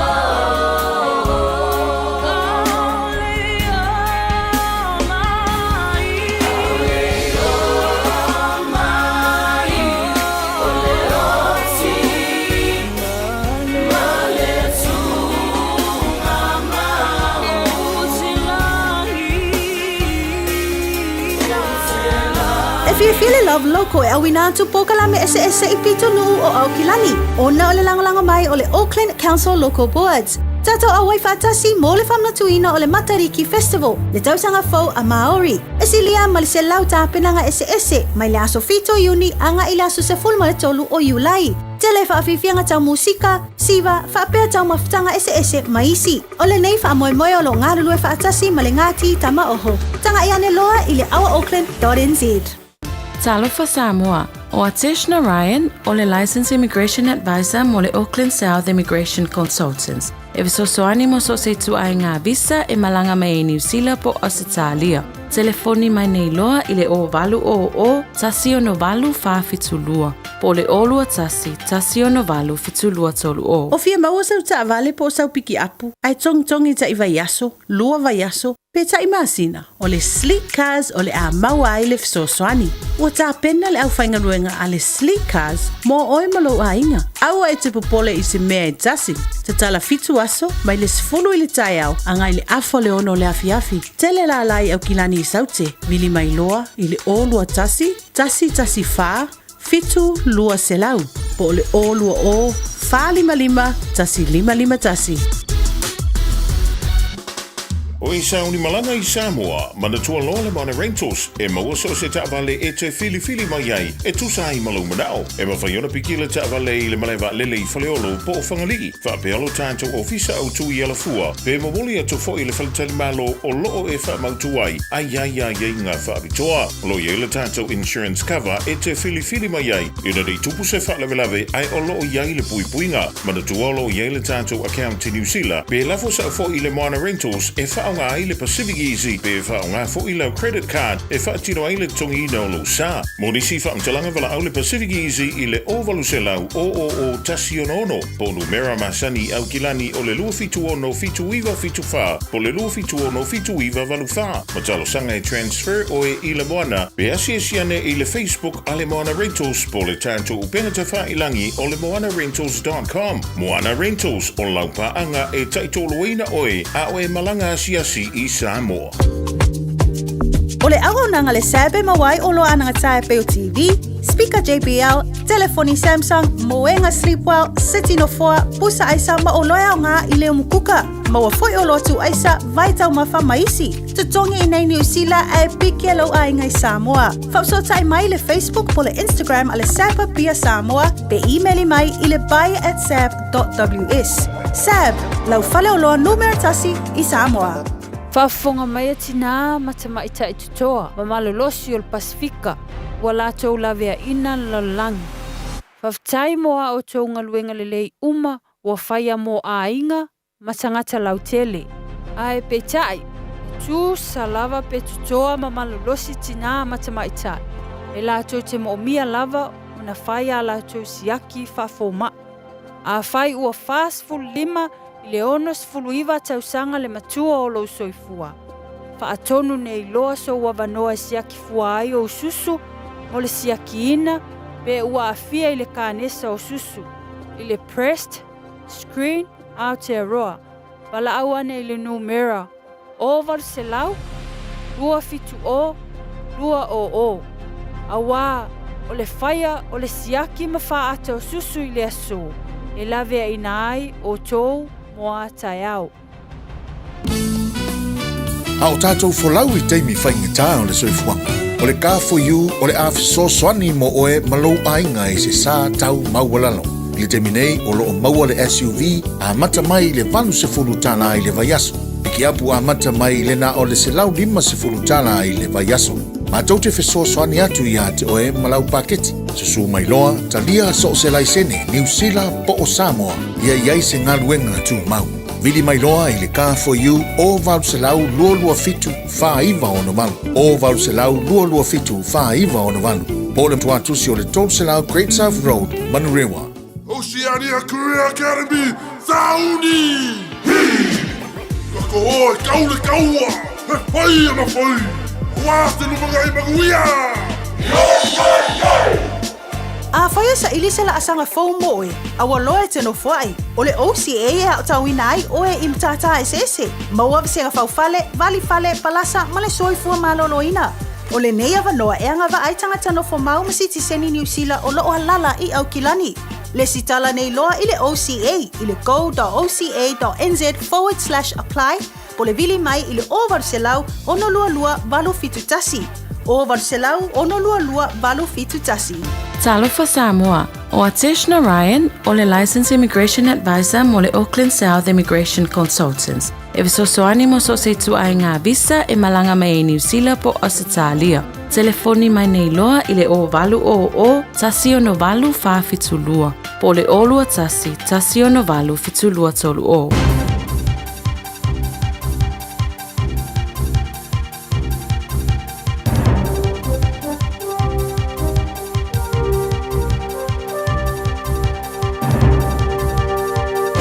In this update, 7 people have reportedly been injured in Iran's ballistic missile attack on Israel.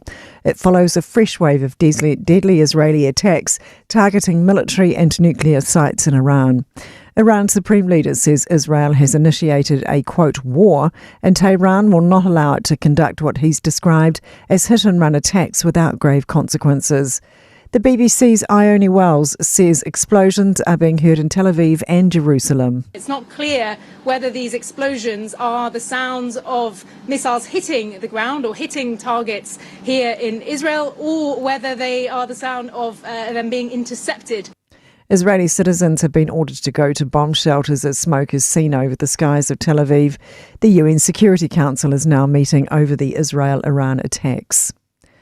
And Israeli officials say they are not targeting Iranian people but the radical forces threatening its security. Courtney Winter reports. Conflict is escalating between the two countries after Israel targeted nuclear and military sites in Iran. The UN Security Council is now holding an emergency session over the attacks. The Embassy of Israel in New Zealand says Iran is moments away from a nuclear weapon and the threat posed is imminent. They say Israel has no choice but to remove it before it's too late. A black box has been found at the site of the Air India plane crash. 241 passengers and crew were killed after the plane crashed into a doctor's hostel moments after takeoff. India's Civil Aviation Minister says the recovery of the flight recorder marks an important step forward in the investigation. The High Court has heard how the heartbreaking family statements of how a Christchurch killer destroyed their lives. Justice Lisa Preston sentenced Ting Jun Chow to life in prison with a minimum non-parole period of 17 years, 6 months.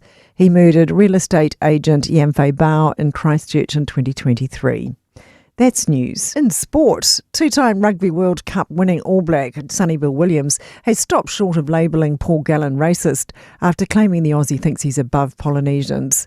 The two former NRL stars will settle their long-standing feud in the boxing ring in Sydney on July 16.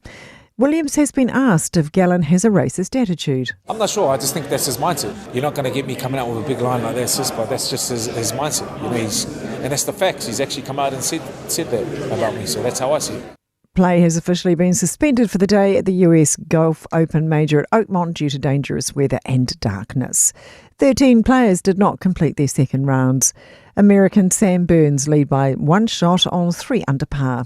That's sport. I'm Sandy Hodge.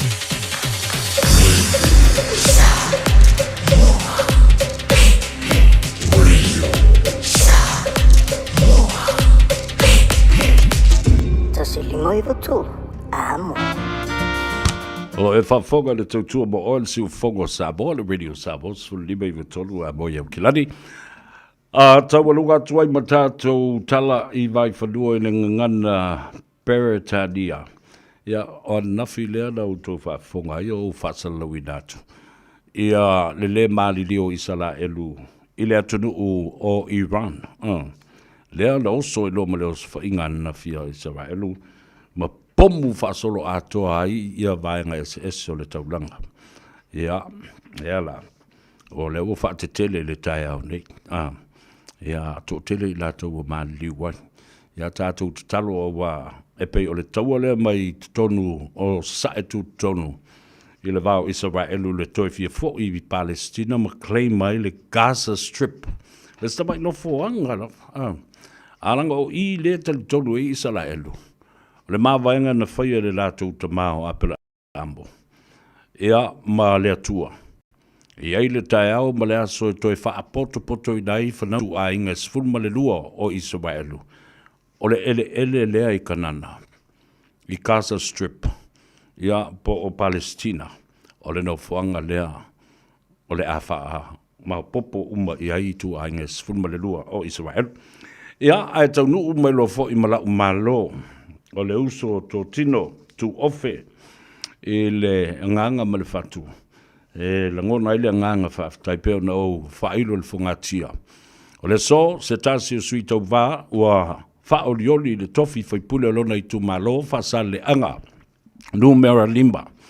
Ua momoli fo i o ile ainga o le fatu tua ile atua sa mo watasi. O lo uso moni il tamasa tuala. Ia po le fionga fo i le fasina. Le fionga ia tole foa, vui masina mua. Po le fionga ia tia. Seina fo lava. I le nganga wha alalo, ba le nganga wha aftai i le tua. O le ua maua le ava noa tāte so tai ai.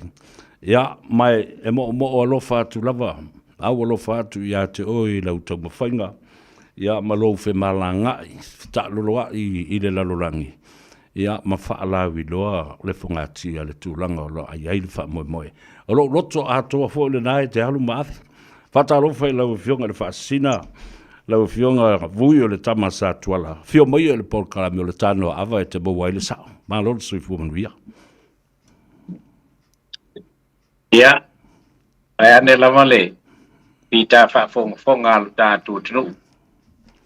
Pile nei voi baenga o le aso ai mai se foi o le polkalama Ea wala wilo ho ilu tātou wa tunu o le savea ma le tāno awa. Pāptaile a taua o na ua maua se hapa noa e whaasoai ma o ele uso vai ane a swafa pa mamalu tau ave. E manatu ho i tātele pevi ia vaenga. Ia lau. Wai le ka ua le mamalu o le swafa e tā ua le tautua e whaatino i o tātou tangata. Ia e whalofa mpapero ia e tuai le pa ia maulunga o le tātou tunu. Ia pa ia o ainga o tama foi ma ainga. Te nane foi o le usonga ia tu mua mapule o i tu au ma la taua. Ainga ili tai ma le va au fono ti. Ia o pa ia pa la lanu ia o tātou tunu o i Samoa.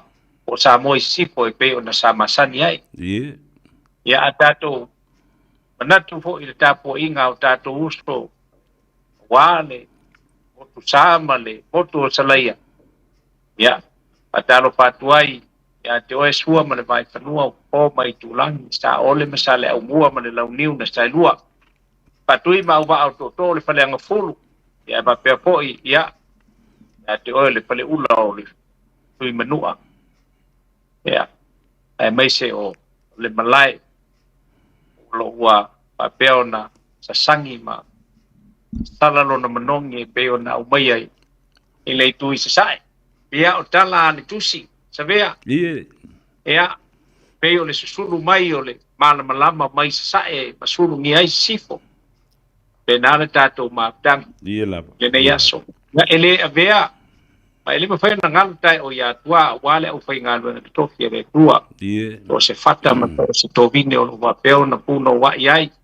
pa no manu wa Samoa i sona manui au i luma e mai se o le o anganga o tātou tangata ina ia o wa peale tapuai ma le anganga sa o loto e mai se fo tapuai ma le matau i le tua e au me o malava o le mutu pia lofa ia la ia o le siri ese ia o le alofa mutu ba le uma ata alofa tu ia te o le uso mai ane lava swafa ma malu ia va pe fo ia le ulenga ma le au whainga luenga ia le tātou whale wale si fonga o le radio Samoa alofa lam Palo le soi fo maduia o ta feilo i fo i e pe o feilo inga masani wa lo tele wa sila fie le atunu le tā maftanga i le neinga luenga i le te tausanga ua tula i atu.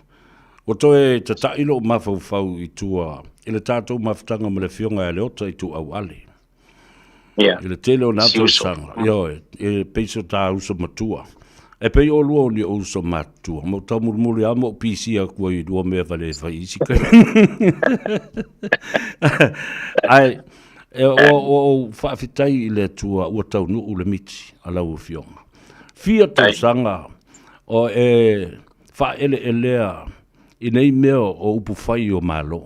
Ai te lea lulawa i se whainga palota. A le teime lea, ua matua i tumu loto i lea nganga whaafitai. I le tua. Ai o fo i lau fionga, wa e te ave lava le wha mua vui i isi tangata. E te alu e ta pena mai tua fale. E wha mata ngofie, wa wha lau le lei ai le ala malu ma fale o le isi tangata. A o le so, o te whai atu, e tolo pulou i lau o fionga. Ai mai se whai o le alofa maleanga le lei o le tua, le wha fua loa pēr o le soifua. Lea ua tau nuu le miti, o le asa langona o iai ia te oe. O le avea leo se sui tau vāwha o lioli mo le tofi alo i tū malo e pele ia te oe. Malo va te se vea, mai ane ale wha fonga au alo tātou o tunu, wala lātou tāpo inga. Salo ele i sui asa utari le nei mea ua e sirfia fo. A tonu o nisi tangata ua mita, ua mauale a manoa a o tele mita. Ai na pauale nganga ia te au. A fai e mauale a manoa.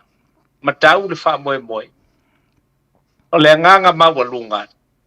Ia au mai e le tua ia te au le ute o lo wha moe. Ina ia tautua. Dila. E le on tautua fia matai pe ona sauno ia ile sunga ile la uli male toa. Ale tautua ina ia i loona va ai i tu uma o le tu malo. E mai a i se au pito matua se i o a i se pepe mea. O le nganga le ala i no mo o fio o il mota le. Lilo. Ai mai se ai. Ina ia mawai le avanoa e mawhai ai o na tuk musu pe a whai e tūlai mai le whai ngā malo o le fast. Na wai, o le waia e se la pupu pe a whai. Pe a tūlai mai le whai ngā malo o le fast. Ia ona mawaleo se tuk musu. I le fionga li teitai e meise o le whapaletui. Ina ia sila toto ai vaenga ua matua whaina i lo tātou tunu. Ia, e pe o le nganga le sa ve. Atono se teime na whanau tele leo lea la mona. Are tā ua, ua mauai se awa noa e whai se tau tua i totonu o le maota le la. Wa upo whai o malo. E le ngang whalo. Nā lia la. O le tele o tau sanga māsu tā te tala noa i mata whasoa. E pe o le, o tā mo onga ia. Pe a tā tala noa nei ma lo tea ma tā upo whai o malo. E tā tala noa lava, a iei fo lo rauna uta inga i le fio o le mauta. Ai, au te manatu lava iei le tae au, ma leanga le lei o le atua. Le ala o mua mai lau taimi. Alu e ta pena le lei mai. Yo, whaftai i le atua, ua taulau o le wha moe moe.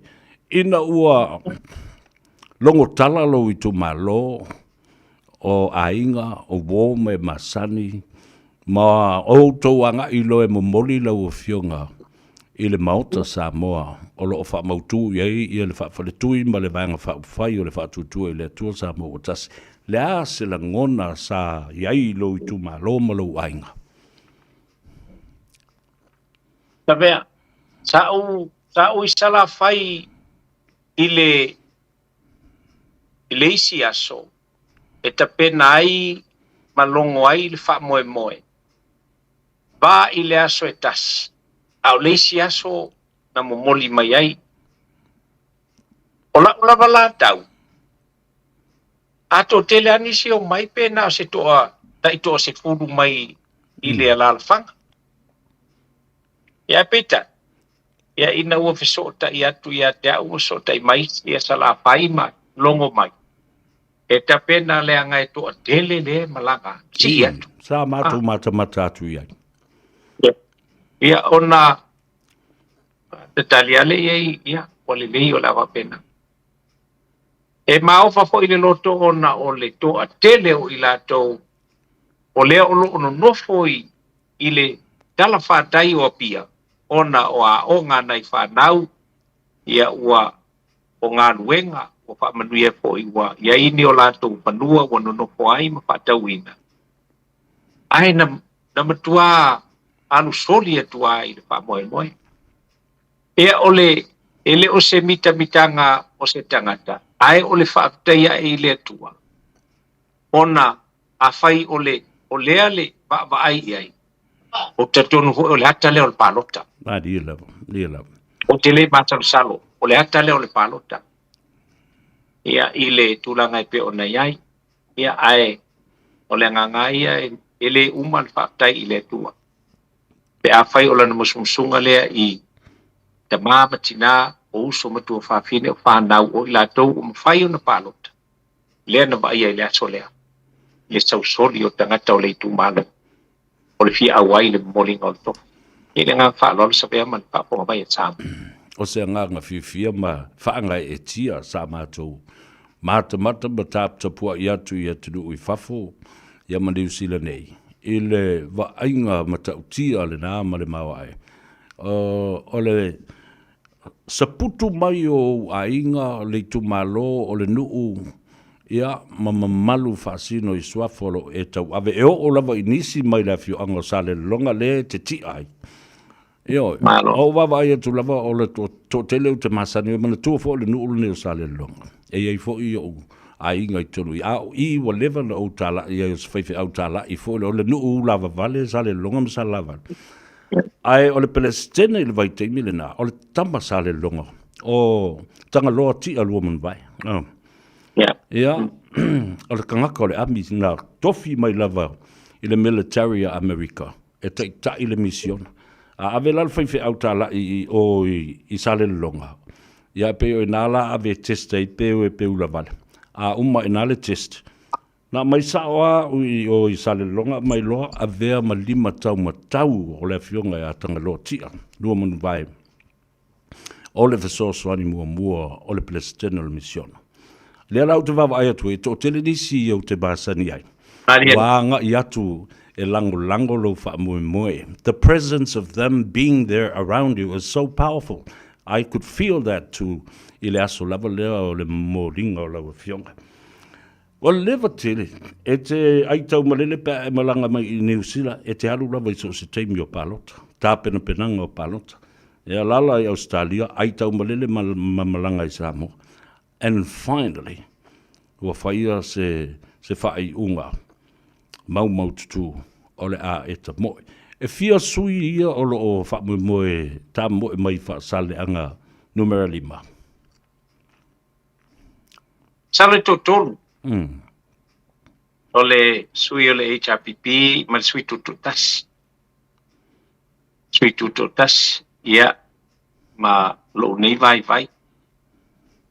O lea o lo o ilu tātou ainga o le whatutu ele tu samo utas. Ia, ele o se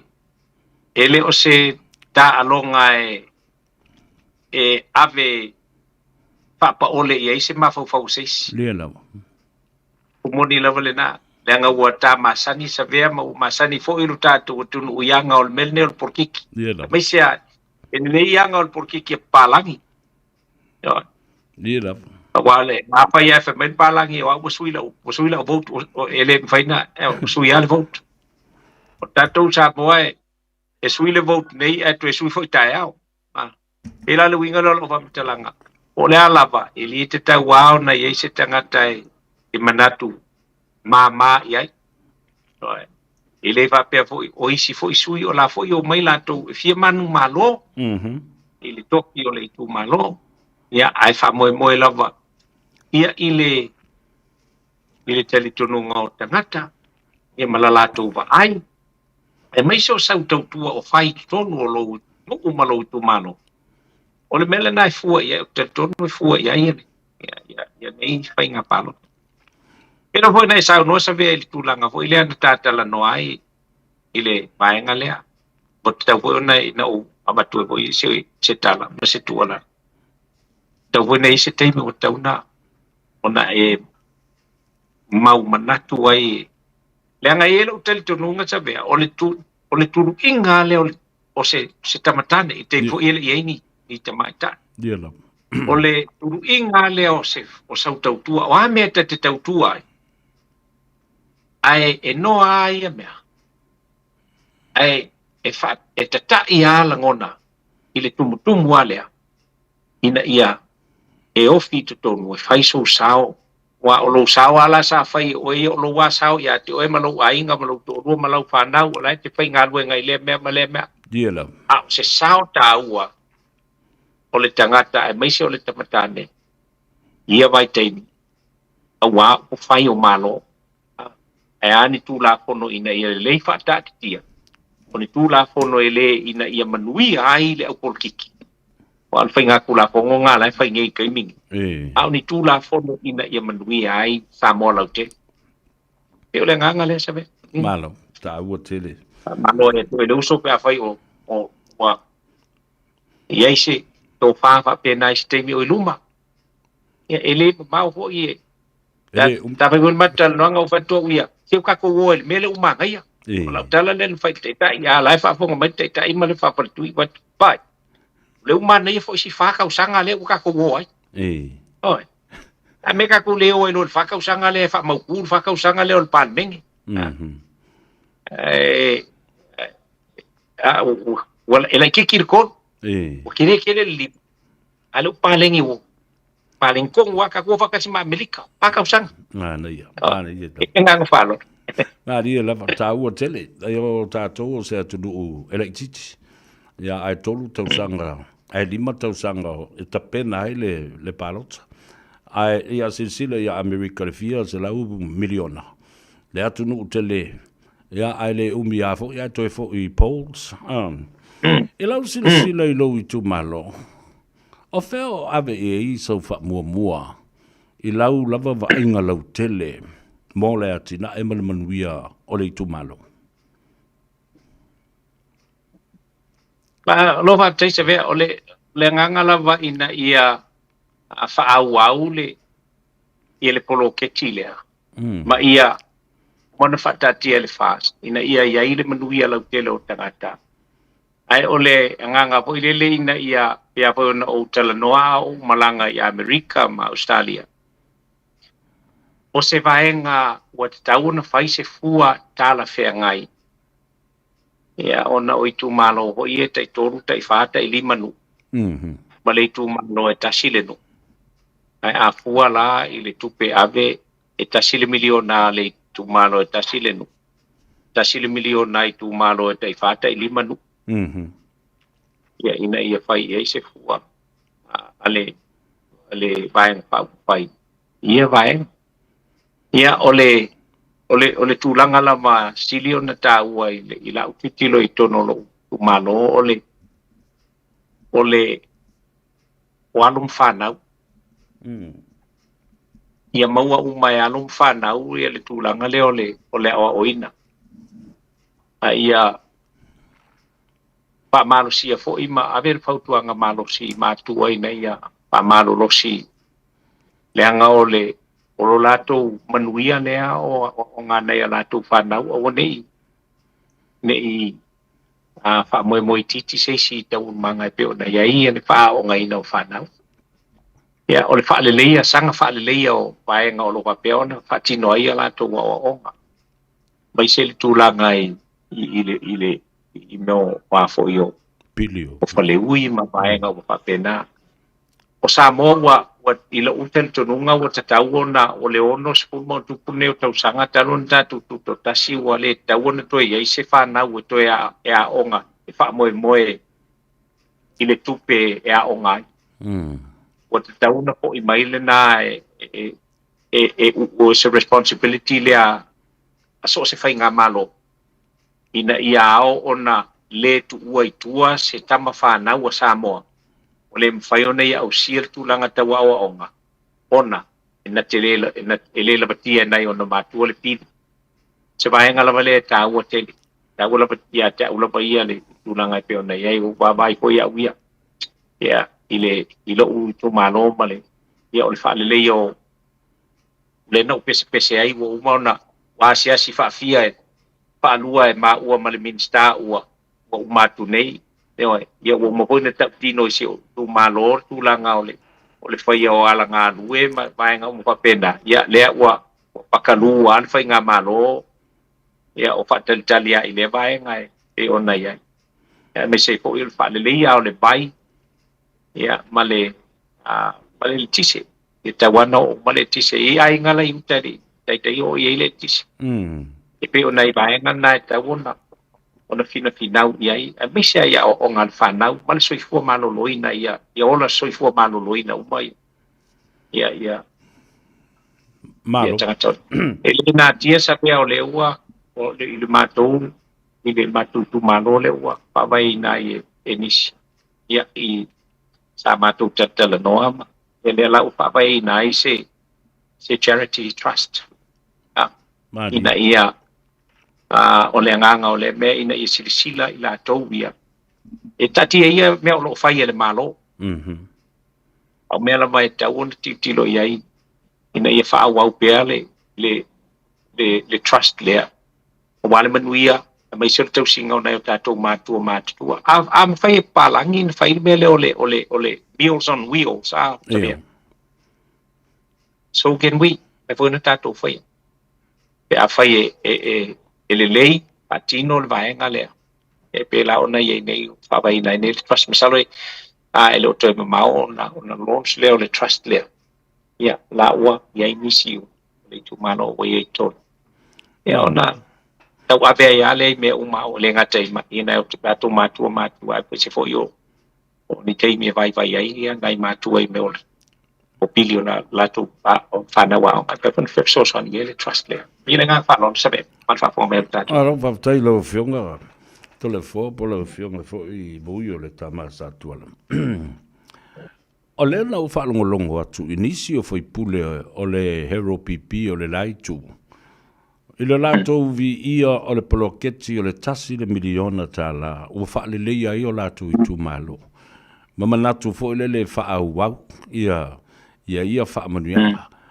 O le si vaenga tā ua tele le mele. Tele I tu malo na ave ese se vaenga tu pefsoso de tongi pilio o tamaiti. E o lava ia I latou ia onga maurulunga matata ese I o le universite. O se nganga fa fitai le na vaenga. Wa le mela le la tu lai mine. A fai ave ese le poloketi le miliona tala. Ia o la to safa fo ina yo tatou matua. E to tongi wa o taunga tā pilio a onga tamaiti. I le tau sanga ma le tau sanga e te manatu tau na fa wau pea le ploketi le nei o le tasi le miliona ai maise o se vaenga e tu ese mo pili o whanau o le tu malo ma le tu malo. E se lo ngona il mata upule nei sa vea. O moni lava. O te manatu e te tau na fa au ai o te langona ole vaenga le sa iai le fina ngalo ina ia ave iai moa onga ia ele awailo taofi monia le anga ile o uma fanau ole tu malo ile university ai tu tonu o nu uma fio anga malala fanga male tu malo e onga umata maitina so I would rather ave le fa mua ina ia launga tasia umai fanau ai tati esele ia le afo te tonu e tawan te fa au vaenga le fa ia o le na sa no ia le te fono le fast mal terminalo ia maua le avanoa e ma fa ia ona loan ta meti le university pe no fo fa ia tunu I fafo e loan nei ta meti o university fo e ma fa ona e alwe su elo sponsor after your first year if so swani lopi ele ma fai ngalu ka mai ki a onga ku malo mal ka mai ki a onga kolisi ma ka mai ki a onga kulanga lua e fai le mele o te I pe na u fa o te I oi so swani a onga a o te le I oi I le tu ina to so swani le mona o fanau o ile ile a le university sa velo pumonia ele o uma fanau le tu malo le university ia ta wo te e pe mo baenga ia a o totonu o le fio anga pale la fanga o fana uma e o ile a onga tulanga lua e o fo ile a onga I tu malo e fana uma le ale tu malo no winga o ina ila mo tasia wa o ai fai malo a o ai falolo ole tasi lo monia le bat sa wa lo langon a fai ele I o ina nisi ai wa o ta u ya ta ina ia fu tutusa le upule le fu tutusa. And that's justice to me. Achi fia voice of la maua le justice for Samoa. Yeah. O te donula a fai ile fana ile atali o simi. E kau foi fai ile kama mele. E fai ile kama singa, fai ile kama matei. Ya kali o matei po la fino matei. Pero lo le langona fa au a ia suila le me fa au ya. Mana ia ile ngang fa. Sau talano atu le aule fai le whainga palota o le lua felusu ma ta sau talano atu e sunga lauli e winga lai le mata upule I le tūta waonga e te tau le iai se vaenga e finance ai ma loan ma iei ta te student loans e ma whai ai o na whasosoani ia I lato ia ma le tūtu unga e whata oto le lei e tutongi ai le pili lea pe a maea ona whaialo na tikiri ia po le whau umai fo I lea onga. E ngā lue la ia lea ma tongi le student loan po lea lava le tele o tausanga a o lae ma whai na whai le nā mea. Ia, a lela ua toi whaatu lai mele nau te manatu tā ua tele le nawaenga o se anawa tau ma e avea o se manu lauti e whaalango lango I ainai mātua. Awa, e le whaiala le tamai titi le loan. I guarantee e matua le whaingo le loan na mo la tau whanau. Ia, talusia, e o iai ia le whaatua whala inga a le ainga whaatutua i le atua Samoa o tas. Lau fionga vui. E iai vaenga e le I uma o na whaatau nuu o nisi wa nga I e whai I le stage 1. E ma whai ona e tala fo I nisi o mea te tau o na toi whaatau nuu ma whaau wau. E le whaatutua I le atua Samoa o tasi pe a whai e toi fo I mai. Mai o tonu ai toi fo I mai I a lau tau whainga malo. Malo va te se vea ole upumoni lava le na I lo ule tali tonunga ia te o le whaupunga le te un whaupoi o le nofo I ta lafu le malo I le tunu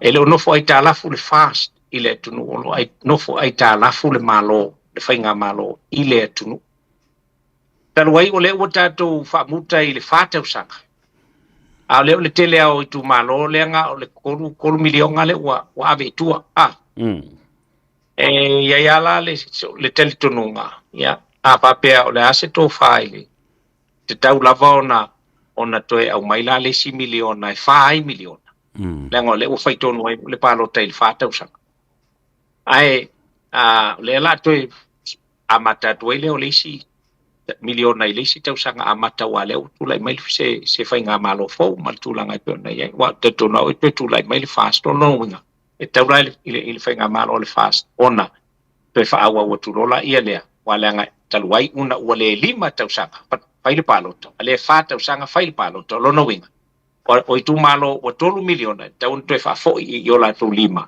mamumoli o lato I tu malo I el kai milionga o I tu malo o langa ka I 2 milionga la ua ian e la o nisi o I tu malo pe a whaiele e tawana whauma ele sila tu 2 miliona ele tauna na umio nofo I talafu mai le tawana nofo I talafu se whainga malo ini tangata o le tunu o le ten langona vai sa vea it's a must yeah o le asa tonu mai I lau fionga e tonu o lae lava se tupe te tau na posi ma whaasoa loa ma mai limo le malo ua te ala miliona o le poloketi I le whātau sanga Te tono la lava tupe ale malo.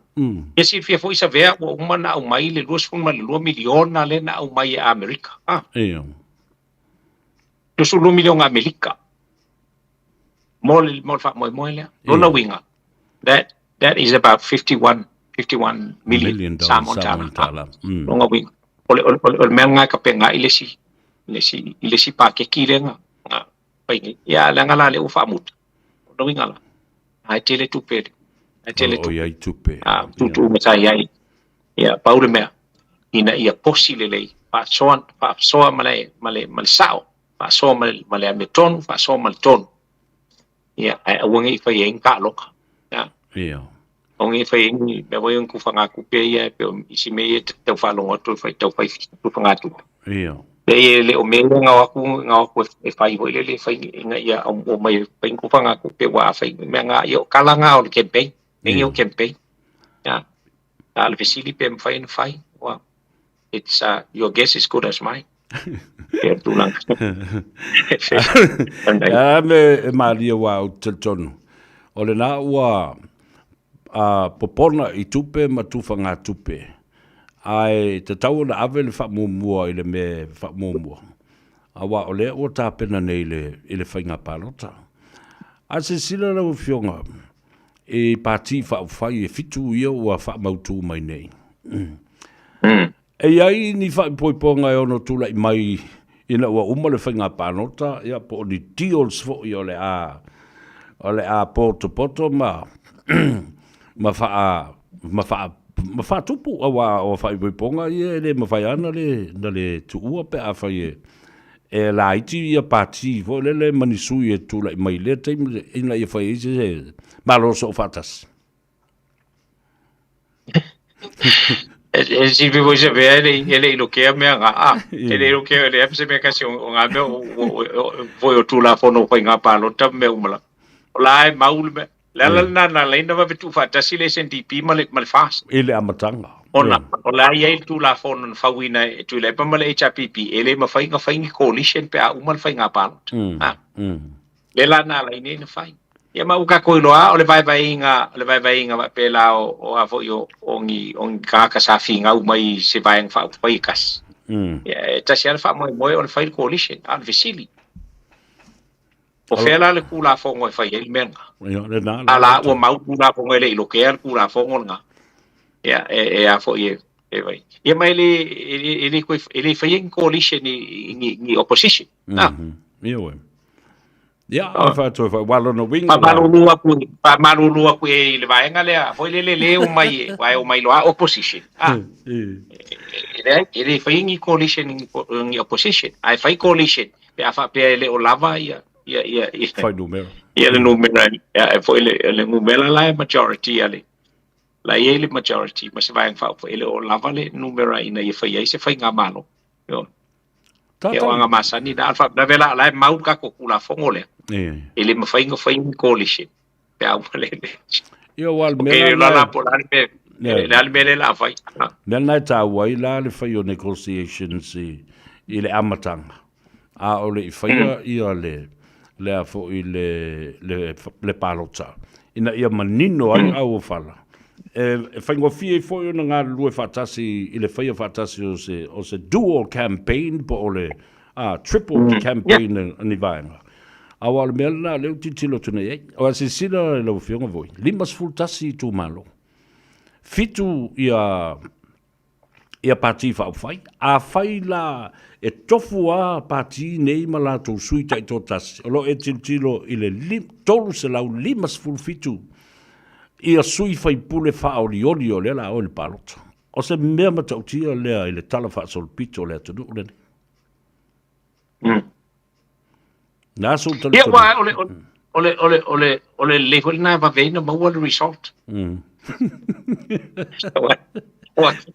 Ele va pe tato o samone o ina ya auto ma Australia ma America you have to have the majority. Longo winga kaunga 51% ole afo ole total la voters ko lo kumalo ke malo ai. Pero ka ko first past the post. Yeah. Avela ko kele. Ia va fenga mo le result. Wa foi ka saule ko se la wolesi saule le se la wolesi saule do se la wolesi ya umaya ya elela pe ku fa kasi aka kala ku fa kasi ole majority ngale kumano I minority ka kale ala ngol first past the post ka ya ka ko ya pe la le ka bo le me ke lo va en fa ya wa nei la to wi ole MMP lua ai au votes ele ngate te fili le suyo lo witu malo po ai le va en ya ai fili foi mo le va en fa ete nangolango ina o ma fa ile to va vasamana ya Winston Peters o balol fa nga palot te leto i fa longo ile ngo Winston Peters po longo le news po santus to singa po le ona nimo lole fa to no my love Winston Peters 3 months out before the election, the general election. Oh, tango fa pe ile to ino leo tu le pa amata mai lava mai ai le amatanga o vevesi le atunu o tau la mua pe lava ia le to ina ile mea male mata upu so sa mata upu o iai pe i tua tu le epa ele umia fo ina iai ia e pisa se mea po o amata fo na tu le msebet fa mata le haso tali tununga iai le na mea wa o la o va ai le na and my own personal assessment ole to ina malele malo lo lava i so se mea ono tupo le pisa ma vevesi ma te na i le ngona o tangata malo ma te se le atawa ole o te fia o le mele fel to ina awa foi o te le au te mi sa wa o te le foi la ino sia tangata pa vivesi ene le mea o le tangata na fia ia malango ia e o atu te mil palot matua mausali le matua le fia ia ai ana va pese tangata ho ile na umalo ale palota le tu ile ngale va ia el parmengi ini aingi nga press conference e fai fa leanga ai ia email fai le si fai nga malo mana yes o le duty ale o le opposition ole ala fai kongol parliament ele ila valan parliament ia pat pa awau mai ama ma ia ole pela no veto ia le bo e fa mana tu mai Winston Peters ia va pasa mane ia ole por que ia ka mai nga e mo tua o ani fa le tonu e lua tua mana fa le tonu e tu fa le tu lai mai lo i mo malangona le ia e mi se ro fo mai kanga ko ina kal fa sko inga na fo mo sau ele un mar fi ka ku le tu pe fa pena ya pa yo pa inga le e nga o le fa si me fa mai ave ku la fo pa si me o pa si me ke yo ya le tatu te vai ele le fa pe me uma vai alu ave tu la pono manu malo ya ko vai nga la kwa pa kalu mai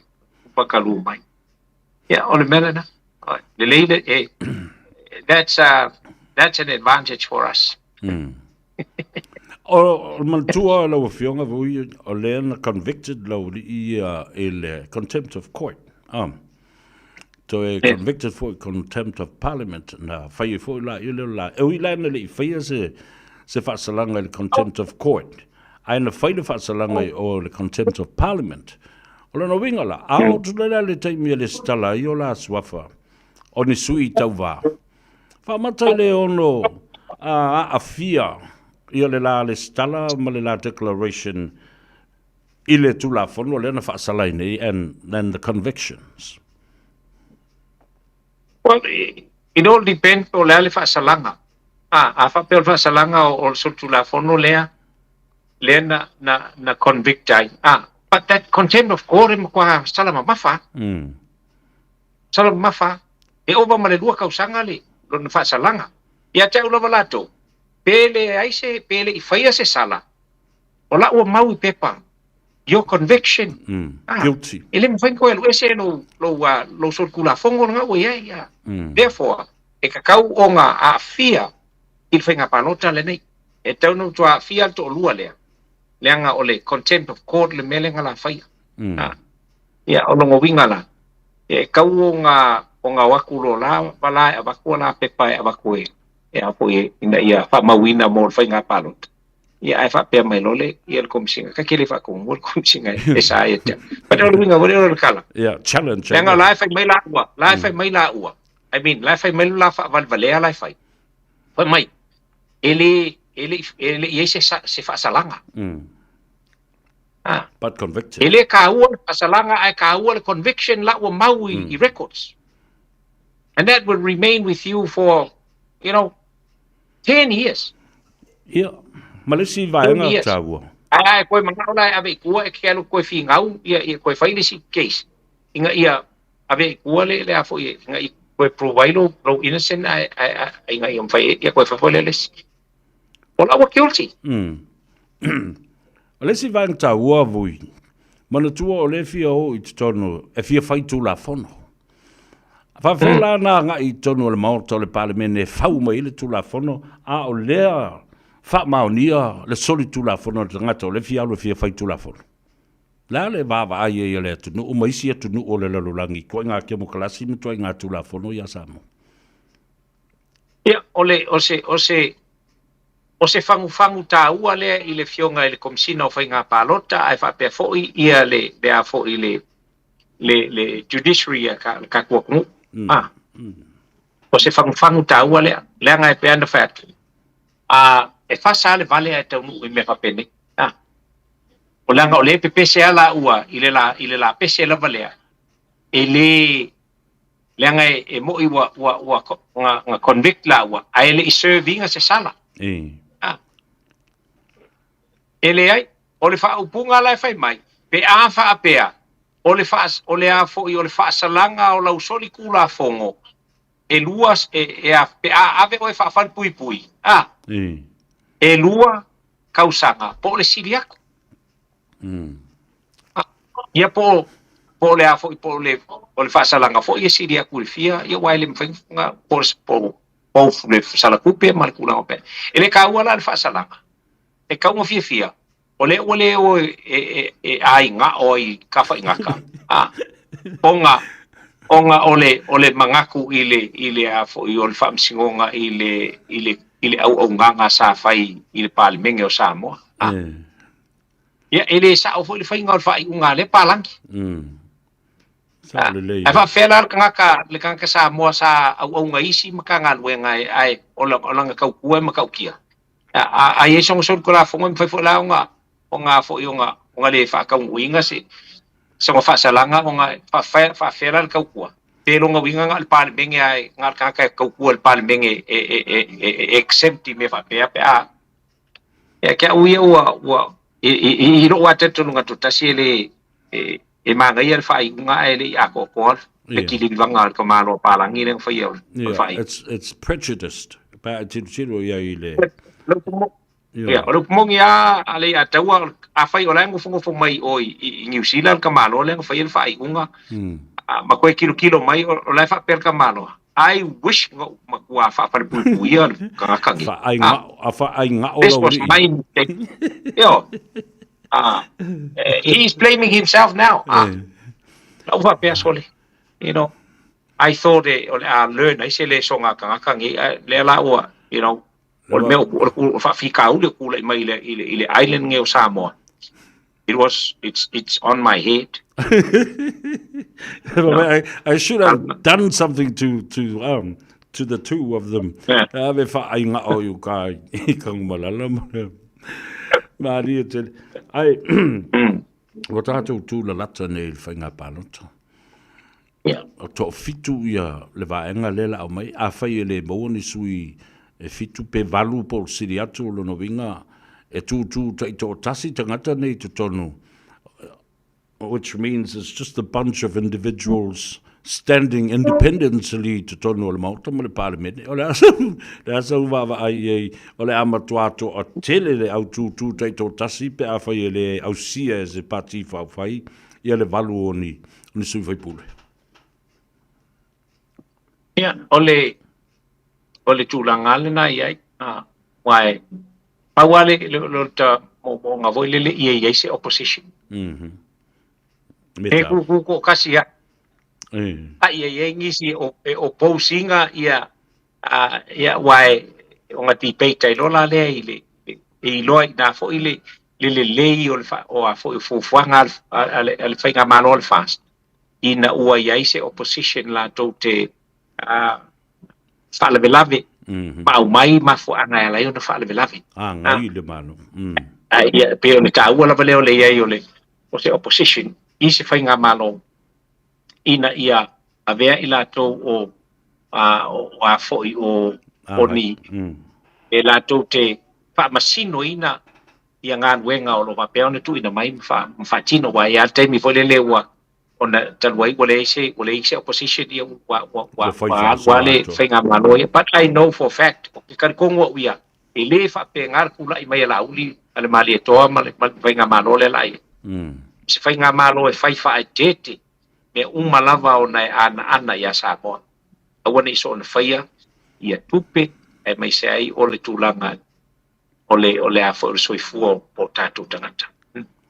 O le mai tauina e ui i ngā so malo le sa whenga ngai ma le tātou tunu. E le ngata i Samoa, New Zealand, Australia, Amerika, Hawaii, maisi o tātou clusters fo ia. Ai, e mai tauina, nei lai au kilani. E le wha i titi ai le ngā solo mai e ui e o lava vui i isi tangata sa mātou whila i sa lātou langulanguina le chapipi. Wato ya nga iu mai, lea lea nganga lea la iu na whaapea langona o tangata. Ia, tangata ia na le nao ese le uto e o mai to e langolango le HRPP. Dea, tangata ia le na tūlai mai nei le whaafitau le ngas o malo. ai le uma i le ngasolo me o tangata e wha malosi ma wha to tele i nai le au langolango le wha tutu le tu samo. O te tele tonu ua i o eina, sa usau nei le va ai ne, o leo te tala no atu i sa la fai. Na usau nei le va. Sa matu tala no ai manisi o tamā mātutua o tātu o tunu. O le upumoni a utilo i nai tamā nei. Ia, ne isi la utau ai, o nai to ina voi lele na soifua mai ai le o langa o le fatu a inga. O le fatu a inga. Ai a ufaalongolongo ma le tutoa i a lātou saunoanga i le mātou o mainga ma le lātou tuua lalo. So le ua siri mamau aku mawhauwhaunga o ko i inga ngenga maku kalangoa. Le au vaenga le nei lātou na soifua mai le whainga o le fatu a inga. Nei ro le au vaenga le kongo le palmeke.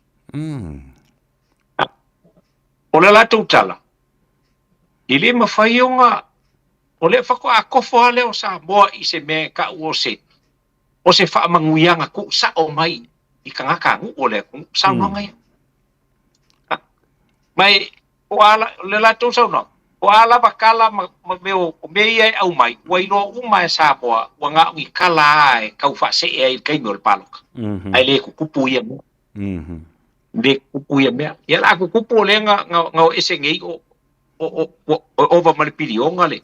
Ai kala. Le afo ile ai kala o le tunu.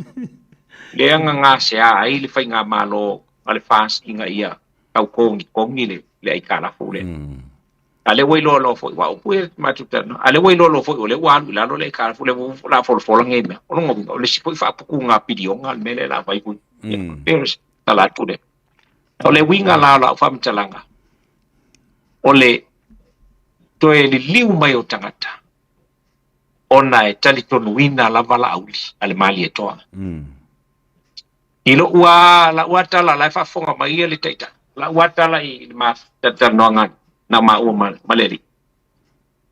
La tala na fai ai. La uli, you shouldn't be making another mistake on this. Awane e to e manatu i le va felolo ai. Ai e manatu lawa. Ia Samoa malana whaalo. Nangon whaalo Samoa le na whai. O oe. A ua e whao ngai nai mai o le amio tonu na le tuana. Na tali ei le tunu. A oe. Na e whao ngai na le ba whaalo. Uchi se le akua le ele se karikunga wha akua le mele o le ba whaalo. Le angai tau mi ai le mea amio tonu. Ala le mea amio kongu le ukau mia. Le mai sisi le iei oe le mea oe. Yeah, and I can tell that he is admitting it inside. Panangale soy ama malue mai le uai. Pero le tantunga a fai ese si e fia peki. Porque foi ngio peki ngala ko. No. But I am very believe sabe dia tau ole karikonga o iai e fo i mai le fast male sili al fast pulo sui no ta wole fai so ala kal e lo pol ngabalo pol fa wole ka o kuile e pa nga palo kalen ke aku nginga du fu fa nga mawai ole lo pol nga protection nga mal sanga balo ang nga mo fenga palo kalen reverse psychology o le mta upule ai tatala no te isi la vele awa le ta o le lima se lauta la fo le na alu ta papa ye stasio na tau fo i na fa la lo an fa pe ya fo toi wana o se fu fuanga fa ta tia alu mamau lima se lauta la let's break it down lima se lauta la ile tau sanga atoa tusalena pe vai ia le fai numera e fitu sfulu tolu sene ile aso e lima ta la sfulu tasi sene ile vai aso e fa sfulu tasi ta la ma le ono sfulu ono sene ile masina ato.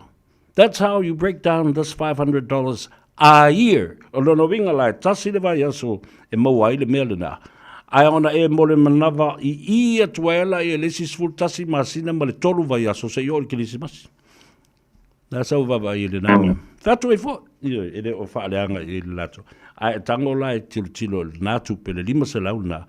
Ma le polo ketsi o le miliona tala pe a toi wha wau. Ia pe la o le tala le nanga e sao no ye. Pe ni tonga fiti me ye tau o me lauri i. Le ate wele matenga tala le whaupunga ai fo ia a fontoe. Wana o se mea whataitai. Na o se fuafuanga whataitai. Olona winga, Samoa, ele moni. O ngā le akala e paint mai lunga. Au tua le ata, le manaia. E mai mua fo ko inga kalangoa le ngu mera lapo. So he's using o le psychology fa nga ia ile mafofo ka ngaka ile kau ka Samoa lima se lau ka la ka ngaka teto ala ngalo ala ko e lima se lau ka la ile kausanga ile lau sa go fon ko e wa nga o se fuanga fa kai kai lo nga winga Samoa wa nga o se o me bole le upu masangi ku ama ku nga o se ngalu ai fa fu ai le faki ya nga le foi fa el kau ile kaiminga sa ngoai la au le mali ko ile milionga kala ele ifa pe aku wanga o se fuanga fa kai ka le ai o le upunga la ko fa ye ele kupu ele mongi e pepelo e la menga ye ba me yor ko sa fa ilu mo e sangi oli ofisa sangi le menga le lengi fuanga fa kai ka i fuanga fast ale la mangingo ngai sa mo al fa fonga mai ro ka ku wa nga ngi fuanga fa kai ka alwa kwala wa yai ala kwa wale yai I say so they're not sure themselves whether they happen le happen absolutely se tase ese ai le vanga le titi wale na o malanga tu foya i Hawaii male tomo fai sa ili sava no ma te tala no ma Senator Mike Gabbard ale fo i lana le maua ona o le matalanoaga ma le fioga ia kena i ono ua le maua mai se taimi ma te talanoa ai ma le afioga le senatoa malōlō a le asa aulua feiloaʻiga ina ua lua malaga atu ma asiata pe o lau pa o lau afioga vuina maua se taimi i lua te talanoa ai ua o le senatoa le o lau tuafine ia Dr. Siana vai Caroline Gabbard lena maliu fasi o mai Samoa se sa no i po la se men tai le lo talnoanga ma lo ha tai ole nganga la vai ole asisinga ia ile ofisa ole i le parliament o fo io o Hawaii ia na mawai le mano ai mate pelo ia e pa pe fo i na ma tau to luina ole wa no la tuao ma tala no male to ina malolo sungai Reverend Elder e Vile Yosia e Vile ia ona mawaile ole apanoa ia ona ai le paturole ia manaya ai awata te Vile a tao i hai ia ma tulo matu filo i mali i security ia le leo nai tangata sabe ia watua ia e pia mos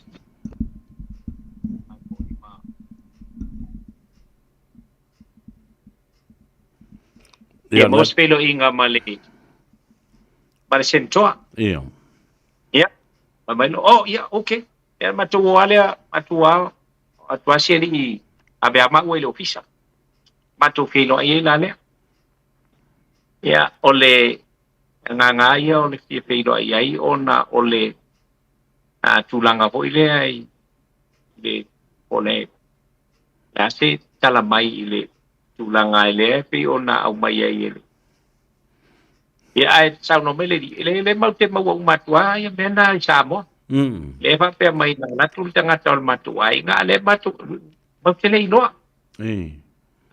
ia na poi me no la ia le ia ja pe o ia ni nai fa mau nga po ia ni nai moli mau ia wa tule moli mau ia mai no la ia le o lona fa fine mai ia ele mafai ona la involve ile mata upu ai o lona uso ia lo ia po itam o ia le na o ia na ngai fa ma po nei le fu nga la to e tu sai o pe am fai lao na maua nai fa mau ngai ia ona abatula le na te ko we di ngai lona i le nos ia le bola ia te ule ka te sieli ina ole siliona ta we te ole feilo inga ole kamaloan kwa palangia a ole masau ole kalangoa fa sa mo on kau kia e kau apalai aku ngangu pang saul fa sa mai at ai lai ai patalo pa mai ai ta umele ele ngolo wingwa ta umai seri mai ta lo fa mu yo fa we ya o matalo vale ya fa pena po fa tule o sto ina ole se utamale na ma watu ma fai feo atu tala no yo malol matu matau ya patu pe melo pat paneta tu oi fa forta tu wat inge ke wa la kule ka le pu ko mo le official le malo o to malo le steteo hawo mai manayale le langon ya ba ko mai lo ka foi lu malo ngo official pu el macho wata o ile to ele ta wa sia na failo tu si pu el macho wata e peole winga le na a o baenga na safa ta tal noi la we lo na uso umaya baenga umaya na bat na bat no mana en wal ma tasi le lama ta upu vui o te loa e le moe. Ia e, uma le mata upu lea i atu au, malauli, mai latu umanei, mo le unga. O le mata upu le nau te loa e le moe noa le mata upu le na i le ainga. Leanga sa mata le noa, sa fai mai le ma interview ma kena i ono i Amerika, i Hawaii. Sa tau mai kene tau, e leo malolo le ainga le mea le nana tuulanga fatua o ma le fau ungo tusi caput le fine o le toina. E vea I'm a national director o le defense a Amerika. Uma tolu whainga malo le administration a Trump. Ta se e mai la i si vaenga le titi leo le whaamsinunga le. Sa i se teimi sa e anga i le whaamsinunga leo la auli mali o ma fupuleai ma Sam Sivai ma le teine o Marie Schmidt. Nā sau tau whaite tala i fo i le mea sa. E whatonu na o walu iai, ai pele i na o taunu atu ia o atumu tutonu. Ia, o asopo e ai e tonu te taunu atu ai o ia o nai pepo si pia sapea ia matula usungale ataua o teipole nei o lo ma o pisi amantou i ta penanga o vaenga o mai mo mia wale ya mawala manoa ya popina to lai tum ai na mawala manoa tala no ai ma tala no foi nai lo ia mai New Zealand ma dilo ya ma si fale tu o Sam ai o si vai ya e la ngona le ba fan o le loto e le tulanga vo e pe o nai ai ya sama tu fino i voia alfa bla la ukama poli le al ma wo ma la ukama ya savali ma kai mi savali ma yeli ai la fakalo fa kwa la ya lua el kom singa o le o ya ni we le afa ina le na yo no but ya cha ulavaia ile na ngona fa tai le tua sawa le tua lona tai ta ole sawa le tua lona tai mai e fai el tangata na ia faseina le tangata ele fai a sesina faseina le tua pe o le taimi au mai e le tua le na me tonu fa ali i luma o tangata uma ai mai a le silila na le alanga a fa masia si le tangata ngalo a fa masia si lo le tua le tangata ile ngalo la saule awa aona fatu ma tila le tuol tangata i luma o le larulangi. O e sa fai ma sa tau tuo i le matanga ruenga. Tele tau sango e tau tuo iai. I le case nei, ia te au my personal analysis, it doesn't look good for the police. It's damaging for their image, it's damaging for their reputation. Mai fōringa mai iai, ele i tā pena le i lātou mo le mau. Fōringa fō i ele o upuane o te le i ai ina, te le manatua, o te le i loa. It doesn't look good for you as a former policeman. Ole mesiria na whanono ai ona ole, that's the purpose o lau notebook. Lau black notebook o lele eilo na paue pa. E ke a ola i se whamsino ngā lele e te refer i ai ke whangoila i whamsino hoi lele te whaina e refer o ngā ua ole kiu ke le ngā male a fo i male lango le nā mele o le notebook ia e mai se ai o ia e te whanoila na batula le o le notebook o lele mele pe ia e sisila le e ole a fo i ole loia abatu ho sisila i e whamsino pe wha fo i mele le ate o e o e mai whao ngā lau notebook matulanga mai ia e mai se ai ole taimi o taimi e te aluai i le mea ma le mea tawana e tusia pe a whaina sento o e se mtaua ai whano noa o ngan makau kia o le ko i ngā mea ia na uma lea ai pe o le a kau o ngā whi ngau vale la le mea la tau whi ngau vale mai ina ua whai atu ia e te tauna ala e whai mai e lea i o longkat ko ngu ngā o le mea lea le se mea sili leo na vai tele o le pe ana e sa noa le ataua o ka manga o ia i ngā sa ngo mai ia ka mai kai wha masingo o i le e aku umaya i lo ia lo nga chamber se i fai mai sanga fau kuanga you know ko ke manga e fa au fa masingo nga nge pe ko ke pe sininga fa mukalo but ila utel tununga wala talata ia le ataua wala talata ia na tutulu lo le lo ia o le defense o ia le a fo ia le vai lo ia leo prosecution le prosecution nga kulu lo le tamaita i lo ia o ina ui lo ai e lo te mawala ai I think she's had enough maua e lo tel tununga ua tel tonu tamaita i lo ia ua o le ngia ia she thinks betrayed it ambese mori mau ia le quality o mori mau sa falango ia malosi ila na fina nga fa le tula fo na le vai atu the main witness flipped over ua pe le solo komingo fo ia le talongo tomino le fa le tone tate lo fa le mutanga ala me fa le wa fa di i KC ma fa upu fa pe o lo lavana manatu o ia vatulo manatu le vatule manatu fa le tula fono e taulana justified clarified mai i au to actions mau to tali mai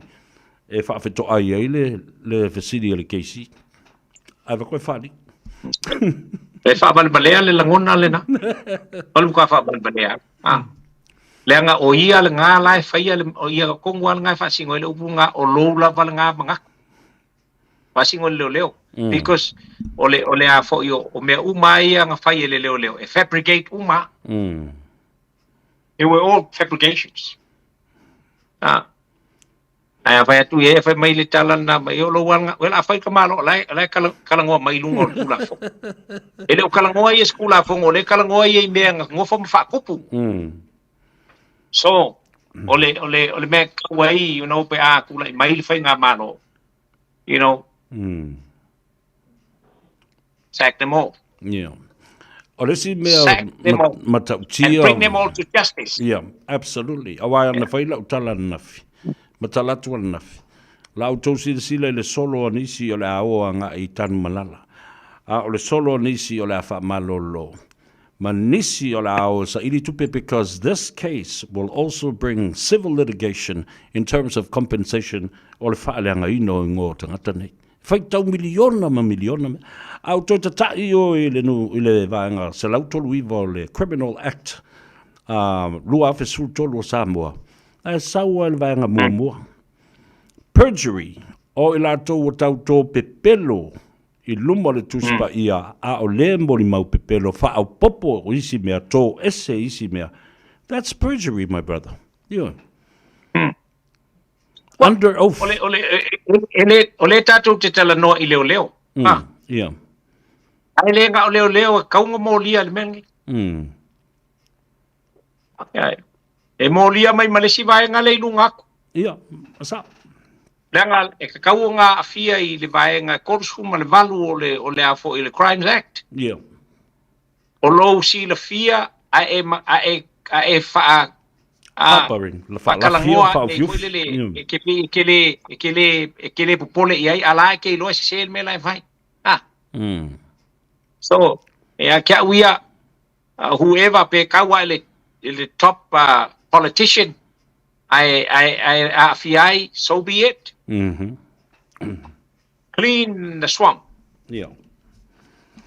Really, muck around for you. You know, whoever is going to be there, my advice is do not muck around. Your first week is the week of a thorough investigation. Fa malolo lea. Ku ai pe nga we le lei ka ka la ka ku man fa maungi a o e la ba u makua I longa la ko mea le anga fai le ku o Samoa. Wa le afua fa malolo ai le fa malolo nga kai fa malolo fa mole. E fa malolo ka ofi passport au ngi ko o fafo. I find investigation. Le stop notice le malai ma le. Commission of Inquiry. Au ngi se ka sola ese ku fafo. Yeah. ai afo ai molia umai e kusai ole solia o kula fongo. Fa ku kuanga o kanga kan ku aku iai. A le la ko ke. Le fa maungi. Yes. A foi le na le o fa tuai. Tua fai le lei, the official formal commission of inquiry I tono mata pule nanga wa fia taimi resources tangata a inga mea uma ala tu le wai wana malepe I male tunu. Ile nei mea ai ui o lea. Au te mwhaf te tele lau fiong, lo uso pele nei avano wa male lau o ta wheilo I ai lungo pe aunga ngalu le ea. Wha fonga fo I le atunu ono o le tā taimi.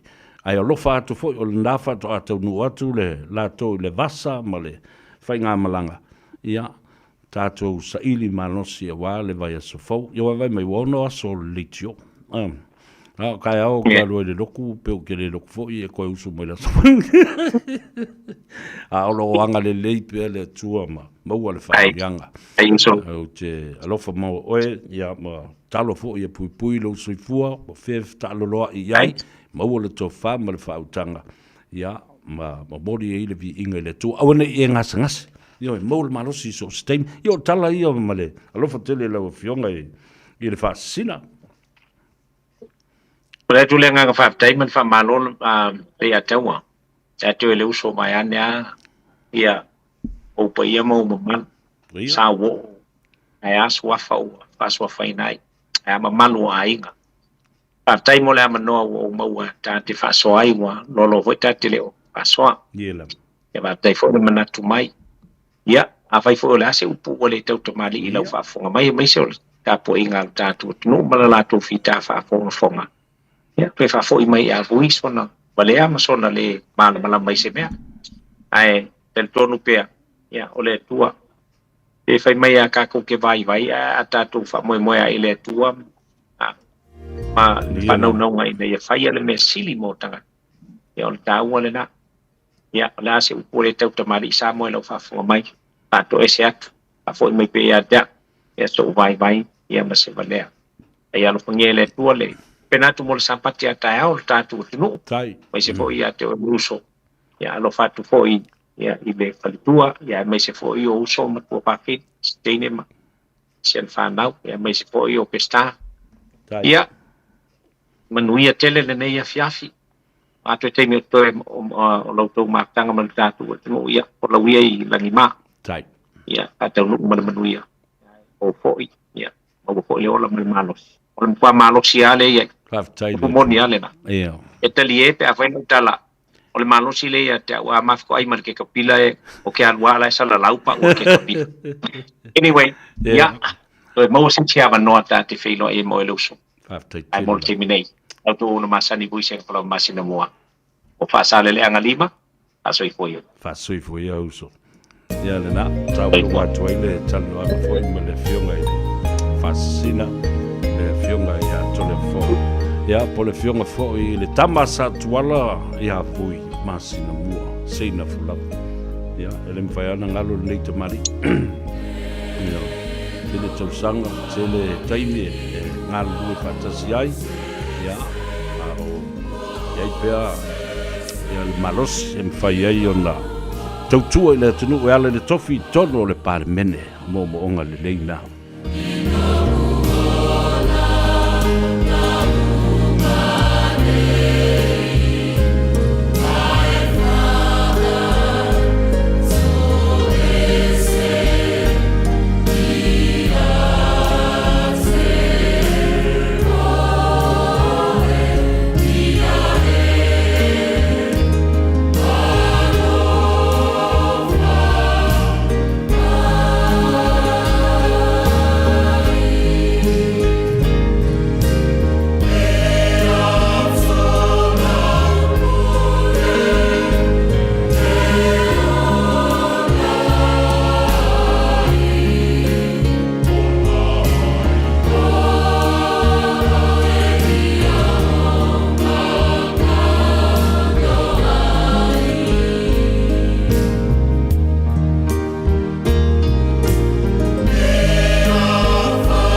Radio Samoa. Taslima Ivatolu. Amo.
le whaafonga le tautua mo oe le se whafonga sa mo le radio sa mo se whaliba I tolu a mo I au kilani.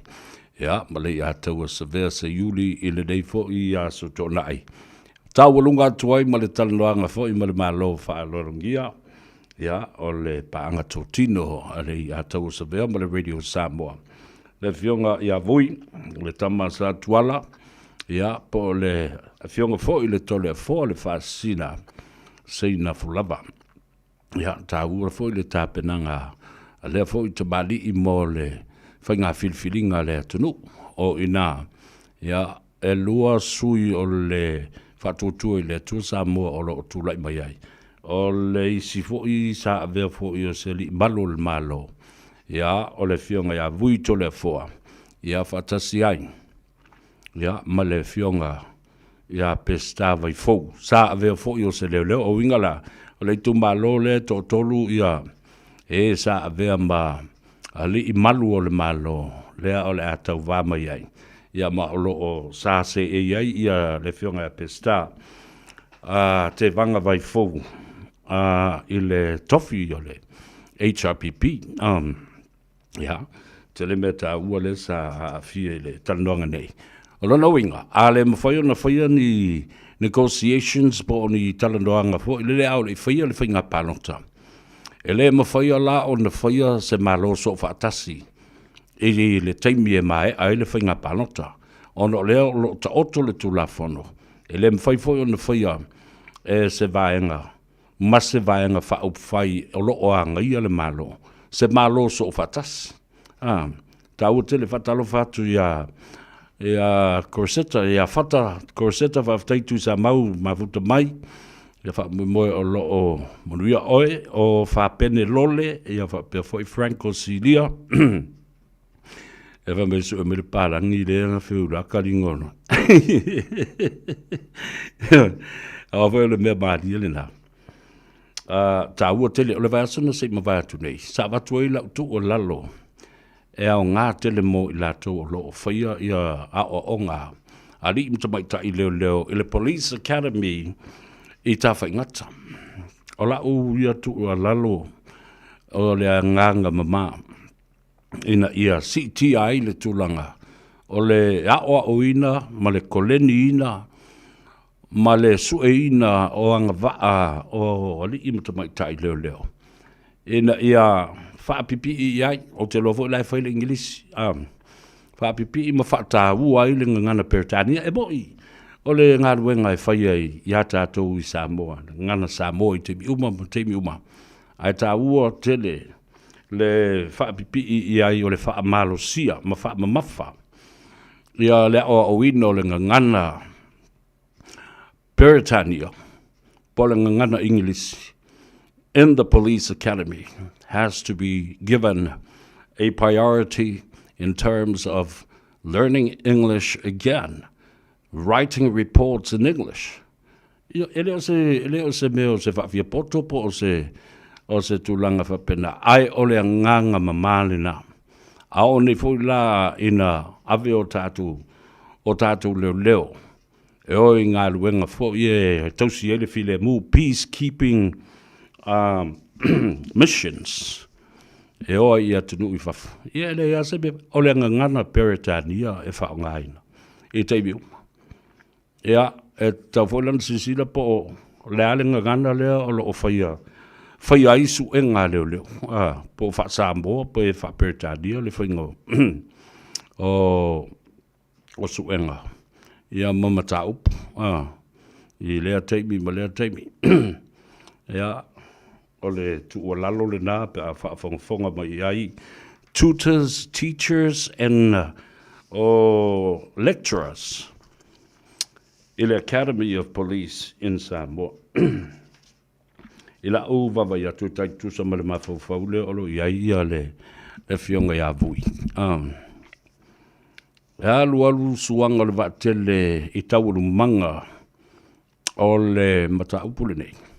Te loe umaloa moli mau isi moli mau tāua ia tauna mai tua.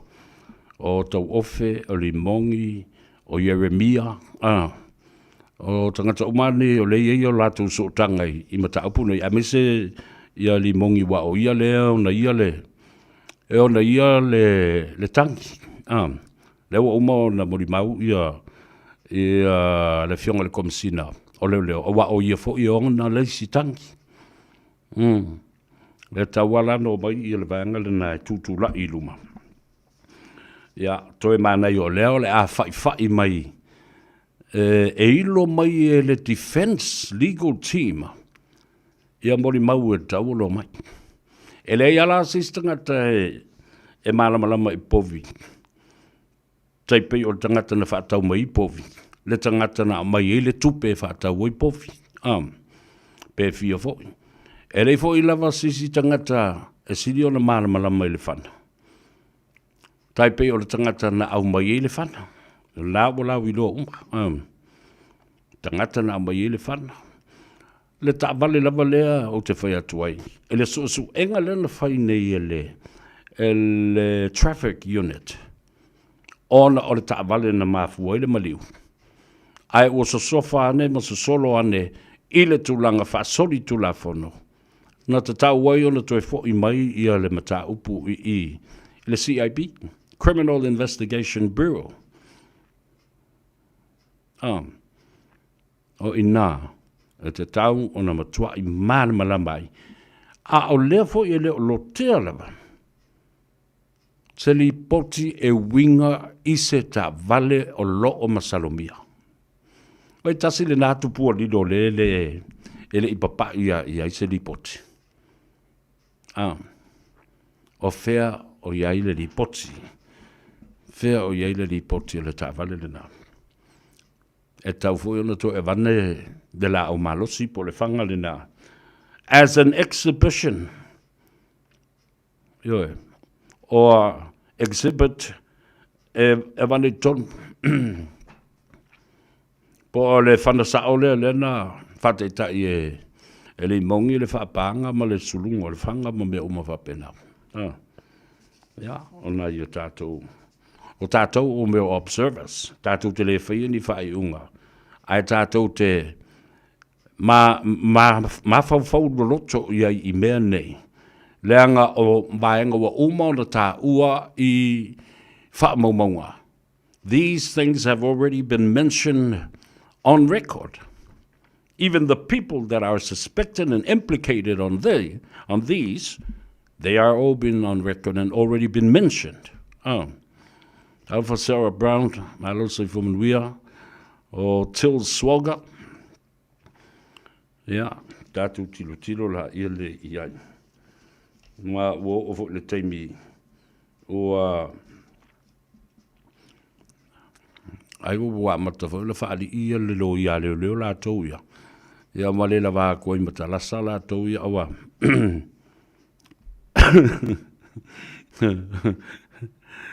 se talo fai e se ambe talo no mai si tangata for my it comes down to the quality of a party capable to question salient policy issues that set government platforms, not criticizing for sake or criticism, but merit-based.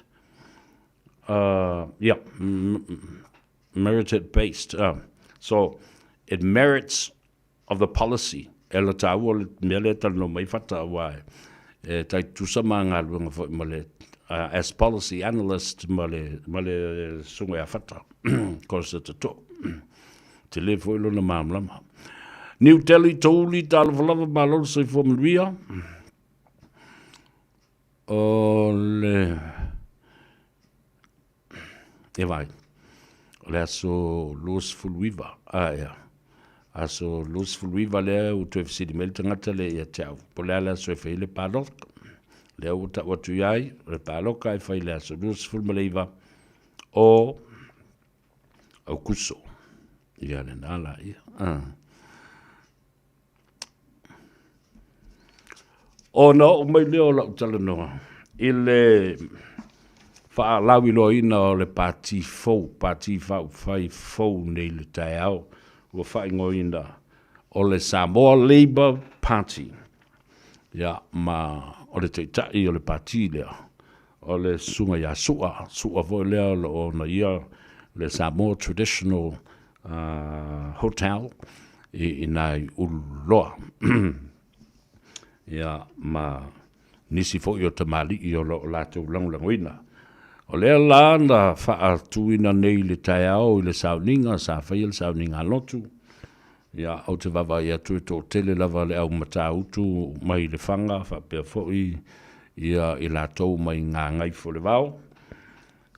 O le au tūla, ma le manu lau tī, o lea fōi pati whai o le Labour Party, o al sunga fōi asua, ia, o stasi fōi o te mali i sanga lue i atunu i whafo i malo o whatas, lue fōi tō whinga māo lunga le Pasifika.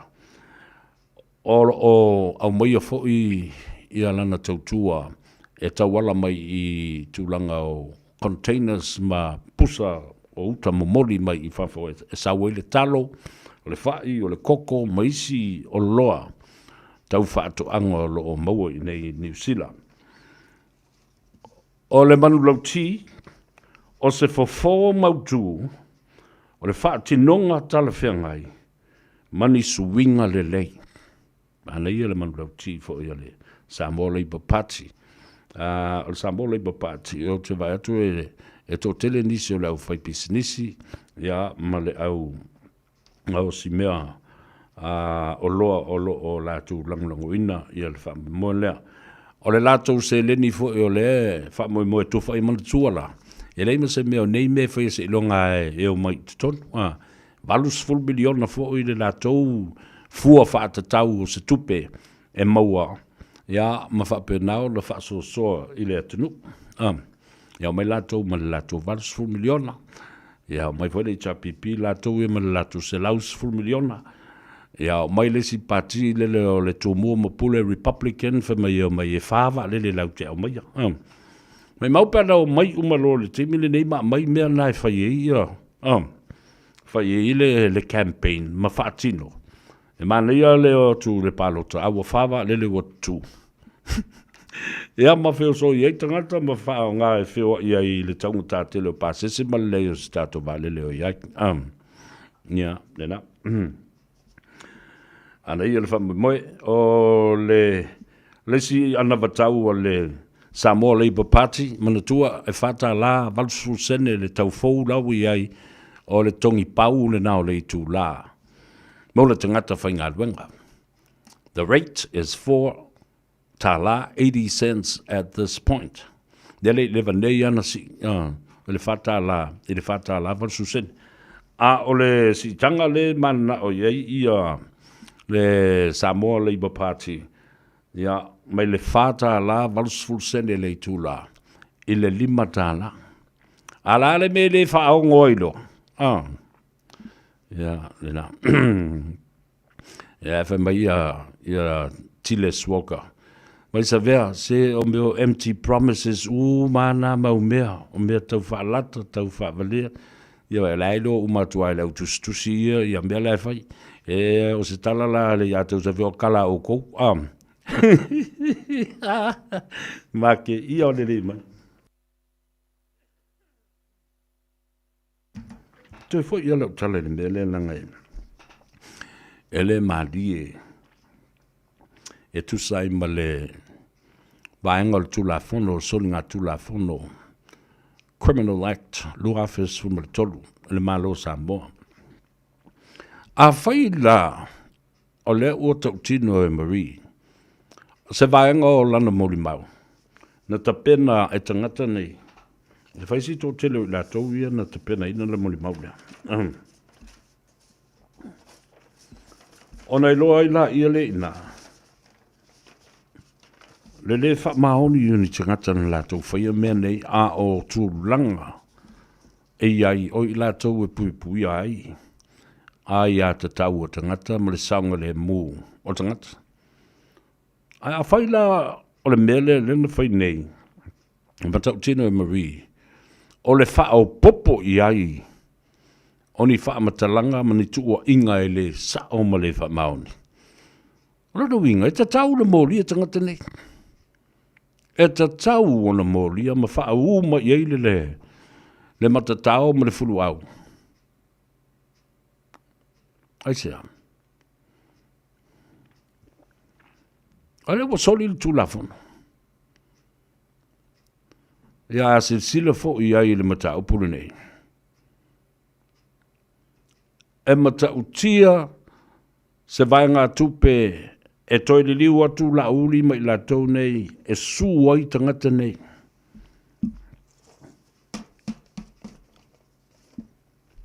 Mō le whauwhaunga. The fabrication and the conspiracy to fabricate evidence. Whau ma whaasise ni tua inga ini mōli mau. Ua whai. Whaasanga. Ia i la tau ia o lo mōlia le teimile nei. E matau tia. Whamai timu ia i pai tele.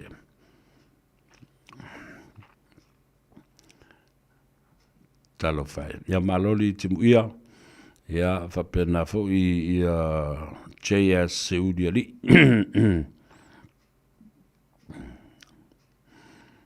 Halo, whaftai le mafuta mai tufal tātou por kalame. Ia maua fo i lea manoa e whawhonga ai. Ia malama ia isi tangata. O le ofisala o le lawyer sili. The AG's office who leads and will need advice from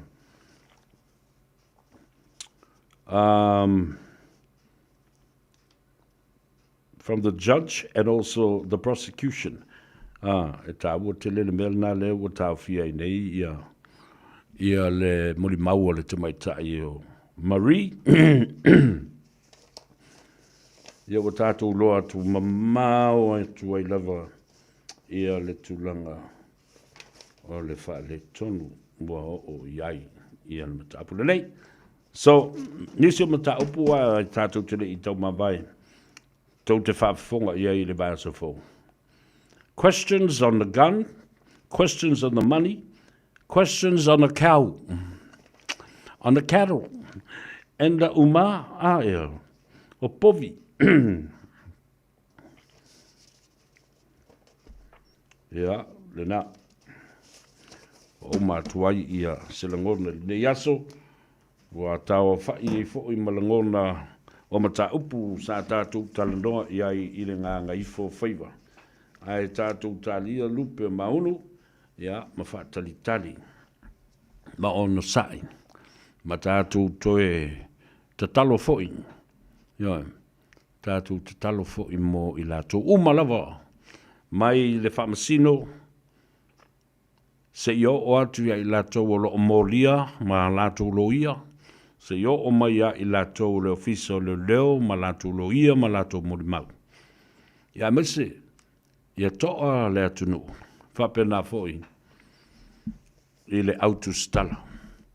Ina ia whaia le mea meo tonu, ma ia li potia tūlanga moni e tusa ma le tūla fono, ia ma le whaupuina, ma le whauingaina. And that's the importance of how to interpret and the translation. A waile te tusa opuna.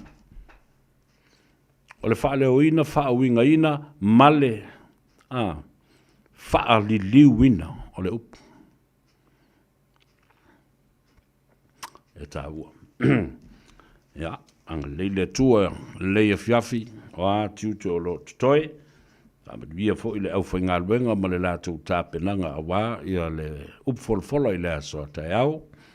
Ia, le sapati o lo fau mai na i te mountaina mātua i le malulu ma ngase o lo o whengai mai lātou. Na ia pa iatu le tātou matai sile langi. Ia, ma wha malolo i ti ngā ma whainga tāo whalefu ma pusio to whanga. Ewe o lo o whātao toria fo i mauta malawa. Maota ngase, ia, whape fo i to ese ma whare pui o lo whafonga mai eile to tele. Ia, tārusia i fua se tapu, ia, ma to e sale whau i le to whama le whautanga, ma whaale lia leo langa toi fua ta ina. O le whamaia tafi style, te lori sa vea. E o malong whao ngā lima se lau i le māsinga. E langa i lima se lau i le vai aso. E le lima se lau i le māsina. Lima se lau i le tausanga atoa.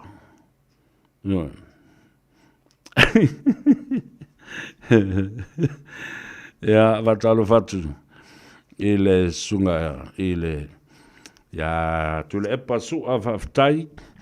Vatalo fatu le tātou so ia fonti. Auloa, ma le whaitua, ia ma le Polokalame fo ia le turisi Samoa. Ia, le tae au fau. Ia, ma utou umalawa. Le whainga malanga le uso ia siata, ma le ataua, ma sauni, ma utou, ma la utou ngaluenga. Ia, ina ia tātou tu fatasi watu le mea maoni ma le memoni le atunu. Ia, whapena fui le tau longo pea. Mo le anga i o Samoa i luma. Le a uwalu sui me se pese sa vea tātou te tau mba vai le nei fiafi. Ia ona alulola ia le ka penga po la menga la alwe fai.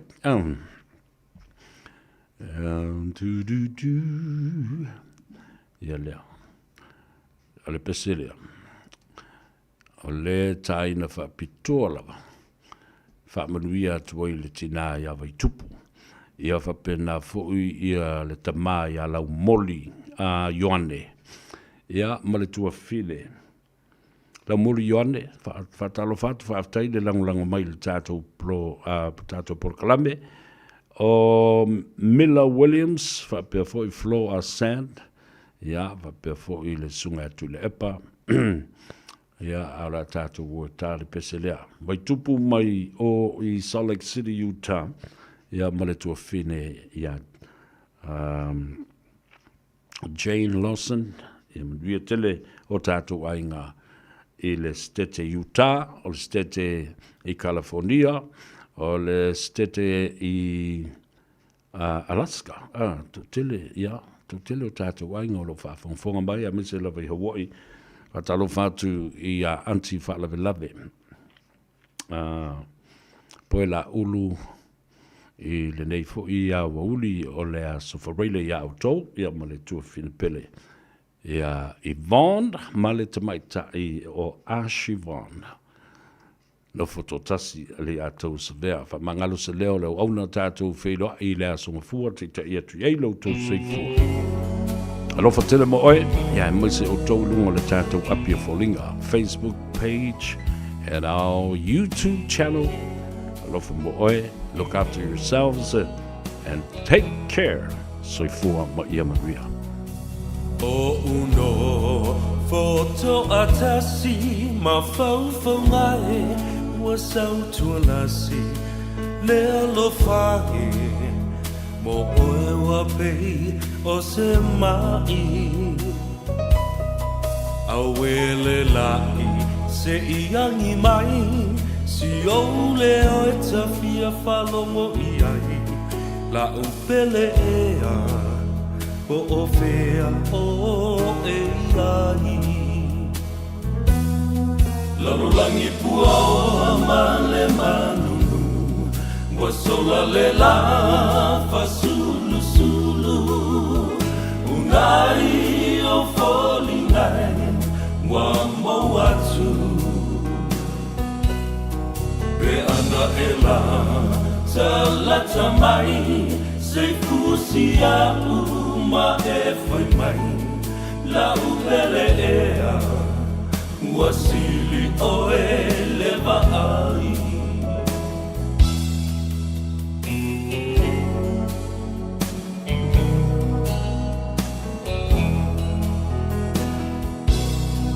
E moni ai o Solomona o vai e telele tineia le lofa e sole sami ma le au e fe tafeai